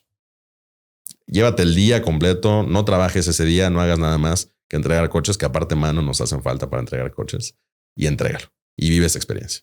Y ahí es donde verdaderamente surge mucho el tema de retención, ¿no? Yo creo que al principio, por esta dinámica y principio mío de estresar la estructura financiera el año pasado, que no logramos trabajar este mensaje, el impacto que generamos en la vida de nuestros clientes, sí tenemos rotación en ciertas áreas. Tenemos rotación en el área de ventas, tenemos rotación en el área de flotilla, tenemos rotación en el área de Customer Success. Hoy en día, con más estructura, más visión, más bajar este mensaje, culturalmente lo hemos logrado revertir, vamos a decirlo. ¿Cómo encuentras a la gente adecuada para entrar a una empresa con una cultura tan demandante? ¿Y cómo sabes? Porque una cosa es encontrarlos, otra cosa es identificarlos, ¿no? ¿Cómo se ve tu proceso de reclutamiento? ¿Hay algo que les preguntes que te haga, tal vez certeza es un poco ambicioso, pero tener un poco más de claridad sobre si es alguien que te va a dar resultados o no? De que yo siempre les pido a mis ejecutivos de People, Human Resources, de RH, que no solamente se enfoquen en la parte del papel profesional, sino que empiecen mucho la conversación y tengan una conversación a nivel personal, ¿no? ¿Qué es lo que les mueve a las personas? Y acá no hay respuestas incorrectas. O sea, nosotros tenemos una lista, esto no es broma, una lista de lo que les mueve a todas las personas dentro de 100. Hay personas que es dinero, hay personas que compras una moto, hay personas que es ayudar a su mamá, hay personas que es aportar a la casa, hay personas que les gustaría poder tener un mejor servicio de salud o de calidad de servicio de salud, comprarse un coche, lo que sea, ¿no? Pero literalmente tenemos parametrizado qué es lo que nos importa a todos. Y acá no hay respuesta mala. Si es irte, acaba de suceder por primera vez, un mes a Japón de uno de nuestros miembros del equipo legal, un mes a Japón porque te encanta el anime, te encanta todo eso, dale un mes a Japón, ¿no? Y te ayudamos a construir y planear cómo poder llegar ahí, ¿no? ¿Por qué es tan importante esta parte personal? Porque es lo que te levanta en las mañanas. Es lo que te hace levantarte, pararte, irte al trabajar, aunque vivas a 1.5 horas de la oficina, 1 hora de la oficina. Es poder tomar la presión de que, hombre, Myron no quiere o mi director no quiere que contratemos el mejor CRM y lo quiere construir internamente y lo estamos parchando mientras lo construimos, mientras lo operamos, ¿no? O es chance, nuestra atención al cliente podría ser mejor si tuviéramos 5 personas y ahora yo tengo que atender el doble de tickets, ¿no? Obviamente, algo que no se puede sacrificar es el delivery y el resultado que le damos al cliente, ¿no? El servicio, la venta, la experiencia, la atención, la calidad del producto. Eso no se puede sacrificar y eso es cuando ya empezamos a contratar o mejoramos la herramienta o simplemente la infraestructura la tenemos que desarrollar un poco más. Ahí es donde tomamos la decisión versus que sea un tema de quiero contratar para estar más cómodo, quiero contratar para estar más holgado de trabajo, ¿no? No somos esa empresa. Pero respondiendo a tu pregunta, yo creo que recientemente y a lo largo del tiempo llega un punto en el cual el director fundador deja de meterse un poco en reclutamiento por inercia natural del negocio y creo que es sano. Sin embargo, a mí sí me gusta todavía estar en procesos, te diría managers, aunque sean juniors, ¿no? Entonces, de repente a mí me gusta invitar a cenar al nuevo director de cierta área. Y puede no ser un senior manager, no puede ser un VP o no un C-suite, pero me gusta estar ahí porque me gusta aprender qué los motiva. Y me gusta aprender que cuando las cosas salgan mal, cómo va a reaccionar, cuál va a ser su cultura, me va a aventar el trabajo, se va a quedar. Cuando se sienta rebasado, le va a dar burnout, o que no es malo, no lo quiero satanizar, o verdaderamente se va a poder sentar y decir, ¿sabes qué? Necesito un break de un día, mañana regreso full in, ¿no? Entonces yo creo que esta parte personal a mí me gusta mucho y siempre les digo a mis ejecutivos, busquen no nada más esta parte profesional, sino personal de Drive.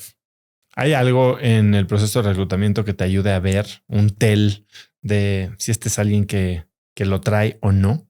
Sí, hay un drive y es de cómo hablan de sus aspiraciones, ¿no? Cómo hablan de si es la familia, cómo hablan de lo que le quieren llevar a su familia. Si es un tema de un viaje, ¿qué pasa cuando haces ese viaje, no? Y les dices, padrísimo, te quieres ir de vacaciones. ¿Cuál es tu siguiente meta después de que te vayas de vacaciones? Porque aquí lo vas a lograr. Más que sigue después, ¿no? Entonces, sí, definitivamente algo que nos gusta mucho, me gusta mucho, ahora sí con ejecutivos de alto nivel que van a estar rodeándome a mí en el día a día o que van a reportar directamente a mí es qué los motiva, qué es ese drive y no hay respuesta incorrecta. Ya te decía, ¿no? Si es dinero y lo que te quieres hacer es retirarte a los 40, tienes 32, pues bueno, deja planeo para que en 8 años me voy a quedar sin ti, ¿no? Pero lo vamos a lograr y es tu objetivo, ¿no? Algo que me gusta mucho también, ya post, que son equipo de U100, no solamente es malo que los trato de hacer más eficientes y llevarlos al límite en temas de ejecución, me gusta empoderarlos mucho también, ¿no? Y me gusta ayudarlos a cumplir estas métricas o estas metas o estas aspiraciones por superficiales que puedan ser, ¿no? Tenemos uno que se quiere comprar una moto Ducati. Hombre, yo te ayudo a que te compres la moto Ducati con trabajo, ¿no? Chance no te puedo ayudar a ahorrar, no puedo tomar la decisión de que no gastes, no puedo incrementarte el sueldo para que te hagas de esa moto, pero sí fijar metas para poder llegar ahí y fijar cuándo vamos a poder llegar ahí. Entonces, empoderarlo no significa nada más en aspecto personal, ahora sí, también en aspecto profesional.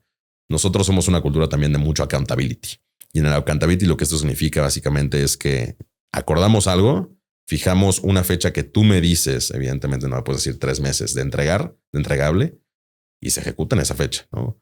Yo esa misma sesión vamos a agendar el delivery y vamos a tener sesiones más de apoyo. Entonces en esas sesiones hacemos 5 minutos de catch up, 25 minutos de qué necesitas. Necesitas que aprieta finanzas, necesitas que aprieta operaciones, necesitas que aprieta data. Y es literalmente ellos hablándome a mí, no en el sentido de necesidad, no de reporteo. Sí, no es reporteo, exacto. Llega el día del delivery y no entregaste, y me traes el motivo por el cual no entregaste, pues es una excusa. Para darme motivos eran las sesiones intermitentes para llegar ahí. Llega el día, excusa. ¿Y cómo reaccionas a una situación así? Normalmente es salida, 100%, ¿no? Porque, a ver, si tenemos... Y no es que la primera sea, sino es una cultura de mucha accountability donde no yo dependo de ti. Si es una iniciativa es porque verdaderamente toda la estructura tenía cierta dependencia de ese feature, si es producto, de esa mejora, si es customer success, de esa accionable en SLAs con el proveedor, si eres fleet, ¿no? Entonces son como ciertas áreas que a todos nos impactan. Y si hay un eslabón que es más flojo que el otro o que el resto de los demás, y ahí tronamos, no lo podemos permitir. Obviamente esto varía de iniciativa a iniciativa, de entregable a entregable, ¿no? Pero si es algo determinante, la realidad es que sí tratamos de accionar cuando alguien o algo no es eficiente, ¿no? ¿Qué creencias tienes sobre emprendimiento que tal vez son opuestas a lo que la mayoría de la gente dice? Mucho por experiencia de los 2 emprendimientos que he tenido. Yo creo que en México no somos tantos young founders, vamos a decirlo. Creo que ubicas bien a Poncho Los Ríos, que él es otro founder también muy, muy joven. Lleva una empresa unicornio, muy distinta historia. Más en software, marketplace y una historia más Silicon Valley, ¿no? Yo creo que la película que hemos logrado adoptar en Latinoamérica, no te diría nada más México, de startups, va mucho a este Silicon Valley story.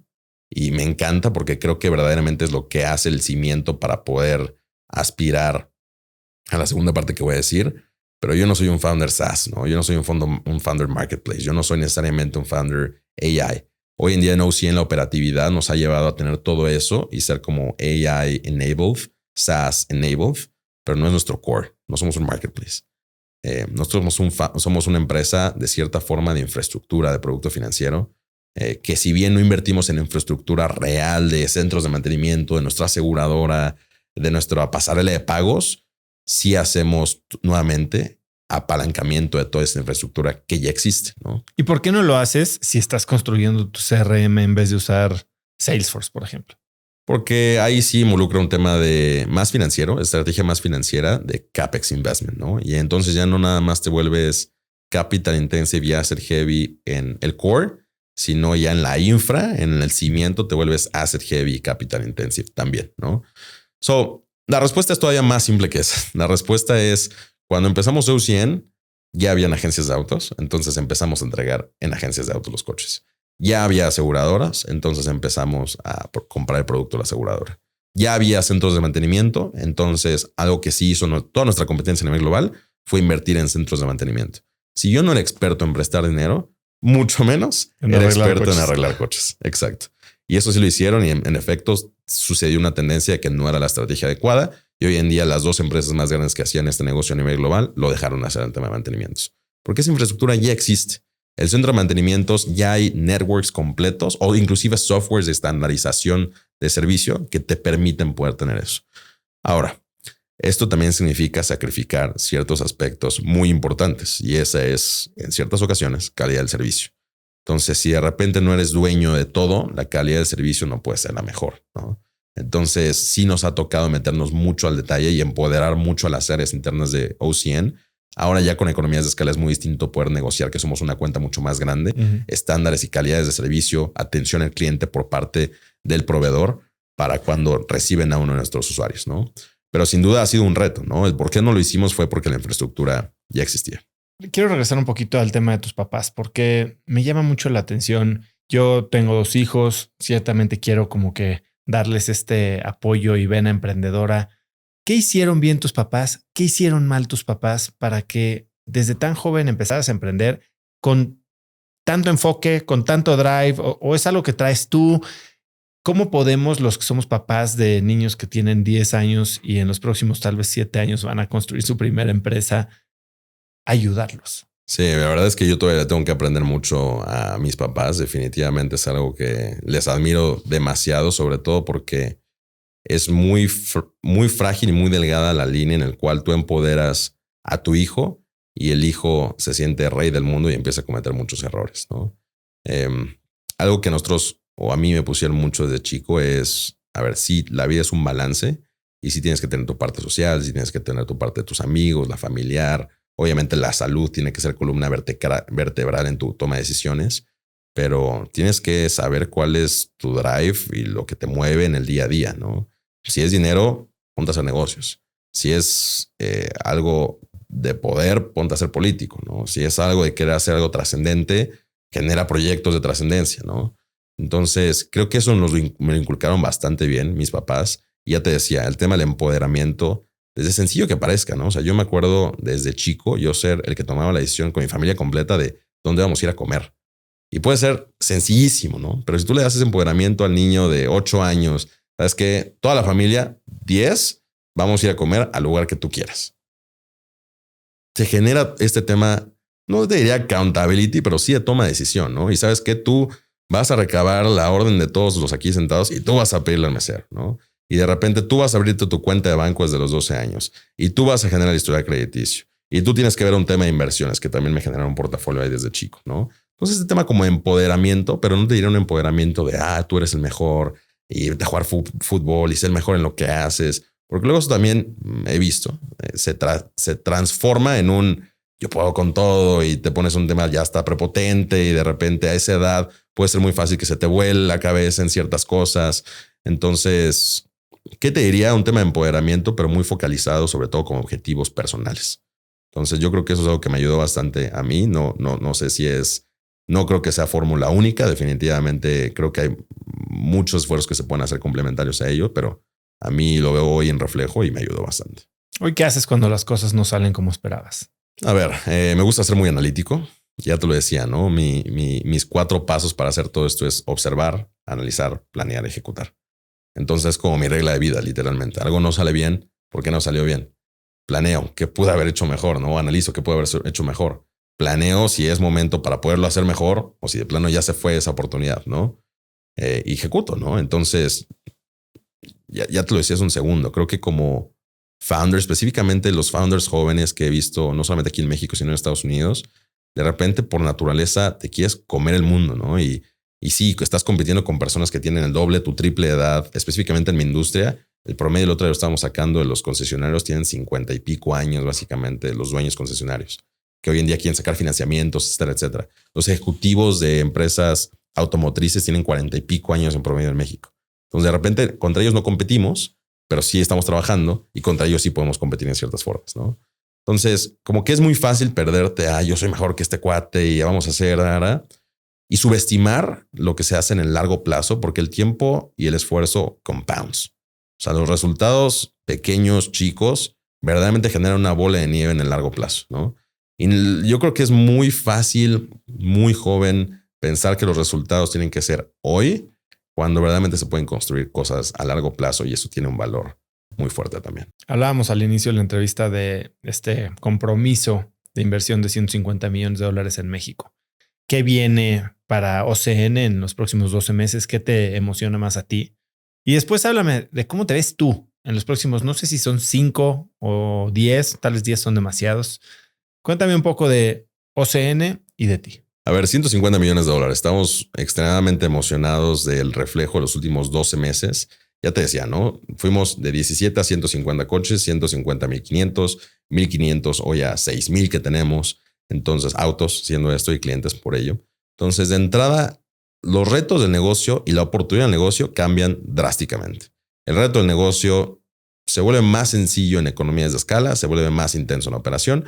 La oportunidad es que de repente se te abre un abanico completo de oportunidades de ofrecerle más productos al cliente, construir productos de tecnología, ya construir un CRM interno. ¿Por qué no se lo paso a todas las fintechs de México gratis y me como el mercado para empezarles a cobrar en un año?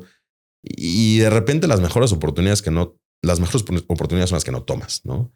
Entonces, extremadamente ser focalizados fue lo que nos llevó a esta ejecución, vamos a decirlo, muy constante, sólida y sobre todo con la visión a largo plazo. ¿Qué viene con esta inversión de $150 millones? Queremos volvernos, ahora sí, la flotilla de vehículos eléctricos más grandes del país. Ese es un aspecto muy comercial de impacto.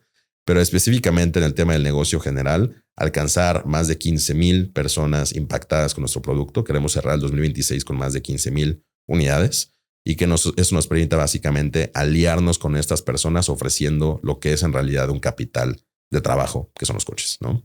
Ahora, acto número 2, ahora sí, poder expandir la relación comercial y financiera que tenemos con el cliente.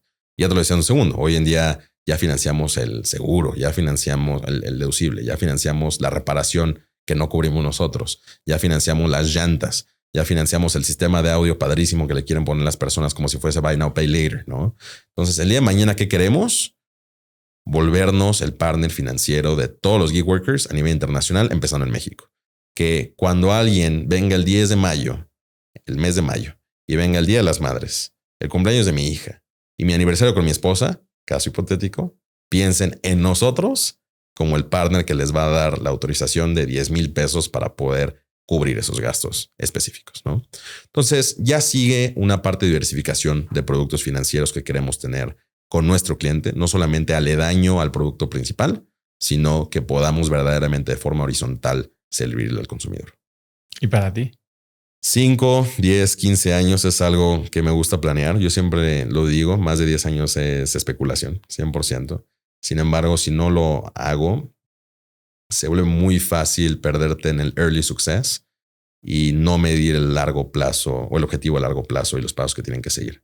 ¿Qué hago a nivel personal? Esto ya muy, muy personal, Mayro, ¿no? Me gusta planear 5, 10, 15 años a futuro, estableciéndome objetivos no necesariamente monetarios, sino más del logro y éxito y qué significa el éxito para el proyecto. No solamente pensando en un proyecto, evidentemente en 5, 10, 15 años me veo haciendo otros proyectos y lo que sucede es en qué momento es el momento adecuado para expandirte, ¿no? ¿Cómo lo vas a definir?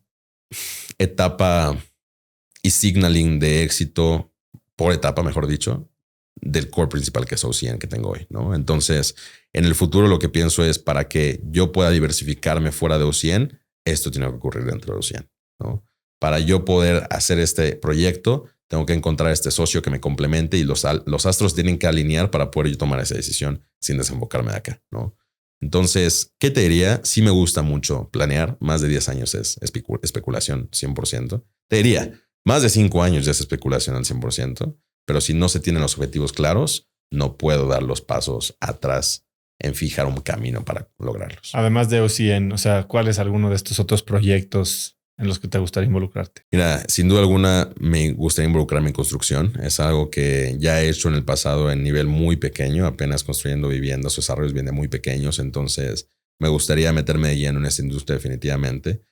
Curiosamente tengo un networking ahí bastante interesante, un network bastante interesante de constructores a nivel nacional que ya hemos hecho uno de estos proyectos más pequeños. Entonces definitivamente me gustaría aliarme con ellos nuevamente, aprender de ellos y poder incursionar en esa industria.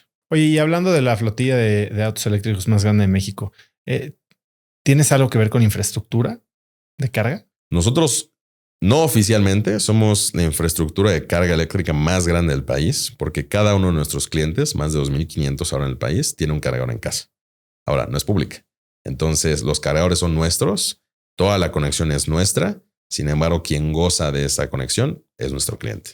¿Por qué hicimos eso? Y te voy a dar data un poco específico de vehículos eléctricos y por qué esto hace sentido después de 2 años de aprenderlo. Nuestro conductor hoy en día, palabras más, números menos, está gastando 10,000 pesos en gasolina el que tiene un vehículo eléctrico. Esto es cualquier conductor de Uber en México. Si se cambian un vehículo eléctrico, van a estar ahorrándose un 30% si cargan en una carga pública. Si tienen un cargador en casa, contando el incremento a su recibo de luz, van a estar generando un ahorro hasta el 70%. Esos 10,000 pesos se vuelven 7,000 con infraestructura de carga pública, 3,000 a 4,000 pesos con carga privada en casa. Entonces, ¿qué hicimos nosotros? Desarrollar un producto que genere la instalación gratuita, el cargador gratuito en sus casas, básicamente, a nuestros clientes que tengan. ¿Y se los rentas también? Se los damos gratis a nuestros clientes. Y no hay un incremento en la tasa. Nada, absolutamente nada. El coche eléctrico naturalmente es más barato y ya toma en consideración este costo. Sin embargo, aquí te decía... Obviamente también es más barato el mantenimiento. Todo es mucho más barato. Entonces, es muy interesante porque de repente tienen un vehículo eléctrico, están pagándonos 200 pesos más comparado contra el vehículo de gasolina, pero al mes se pueden ahorrar 7,000 pesos en la gasolina. Al mes van a estar ganando un 15% más porque ya califican para la categoría eléctrica, ¿no? Entonces, es cómo hacemos ganar al cliente la visión central de cómo diseñamos el producto. Para cerrar, Myron, si pudieras escribir un mensaje en el cielo para que millones de personas lo vieran, ¿qué diría? Nunca es muy temprano para emprender específicamente, pero se requiere ser muy pragmático, muy realista, mucha planeación y mucho sacrificio. Mensaje en el cielo. Myron, es fascinante la manera en que cuentas la historia, la facilidad. Te preguntaba antes de empezar a grabar si habías tomado alguna clase de oratoria, hasta de dicción. Digo, tu tono de voz me decías que es algo que te ha ayudado a mínimo mitigar un poquito esta percepción de juventud y que te ha ayudado a crecer One Car Now. Pero la manera en que cuentas la historia, la claridad de los conceptos, del camino que tiene, a mí me parece fascinante. Yo regreso a cuando yo tenía tu edad y bueno, no puedo dejar de compararme y decir, estaba frito. Por eso me tardé 30 años más en llegar a donde estoy. Myron, eres un crack. Gracias por estar aquí. Te deseo todo el éxito. Cuenta conmigo para lo que necesites. ¿Dónde puede la gente saber más de ti, de One Car Now, del proyecto del OCN House que me dices que no es público todavía, pero si quieres soltar algo por ahí? Totalmente. Estamos haciendo un proyecto muy interesante que va a ser un hub. Brasil lo tiene, Estados Unidos tiene muchísimos. Nosotros en México no lo tenemos realmente. Queremos que emprendedores semilla, ni siquiera startuperos, literalmente emprendedores de contenido, de media, de comercio, startuperos tecnológicos puedan integrarse en un mismo hub y por eso estamos creando el OCN House. Entonces el OCN House, tenemos un concepto muy chistoso que es como el Soho House de personas que nos gusta trabajar todo el tiempo.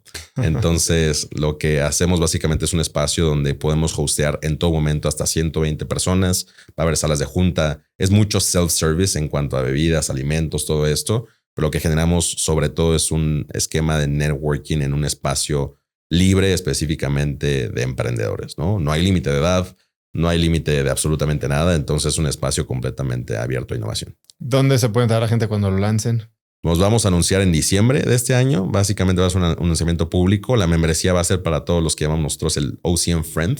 Entonces una membresía que se renueva mes a mes. Y como estamos esperando y recibiendo un alto volumen básicamente de solicitudes, no va a ser constante, ¿no? De repente trimestre 1 del año vamos a tener el OCN Membership y después trimestre 2 vamos a poder tratar de rotar un poco para que todos podamos vivir esta experiencia, ¿no? Y sobre todo que sea un espacio libre completamente. Para gente que quiera acercarse a OCN, ¿algún recurso, alguna página, algún sitio a los que los quieras dirigir? Sí, no, la verdad es que yo soy, tal cual yo empecé al principio, yo soy muy reachable, vamos a decirlo, o extremadamente responsivo en LinkedIn. Entonces, más que feliz de poder conectar por ahí y simplemente basta un mensaje y lo voy a responder en los próximos 2 días máximo. Y onecarnow.com. Onecarnow.com, correcto. ¿Algo que quieras agregar? Nada más, mi gracias, Oso, por todo. Gracias a ti. Muchas gracias por escuchar este episodio y antes de irme, no olvides que si quieres recibir un correo muy corto pero cargado de valor de mi parte todos los días, de lunes a viernes, puedes registrarte para recibir Oso Traba Daily. Todos los días estaré compartiendo alguna noticia, alguna lección, alguna herramienta que pueden ayudarte a ti a mejorar tu negocio, a crecer tu empresa, a ser más productivo y a tener una vida más plena en general. Así que si no te quieres perder de esta información cargada de valor para ti, simplemente ve a cracks.la/correo. Déjame tu mail y muy pronto voy a estar en tu inbox. Eso es todo por hoy. Yo soy Oso Traba y espero que tengas una semana de cracks.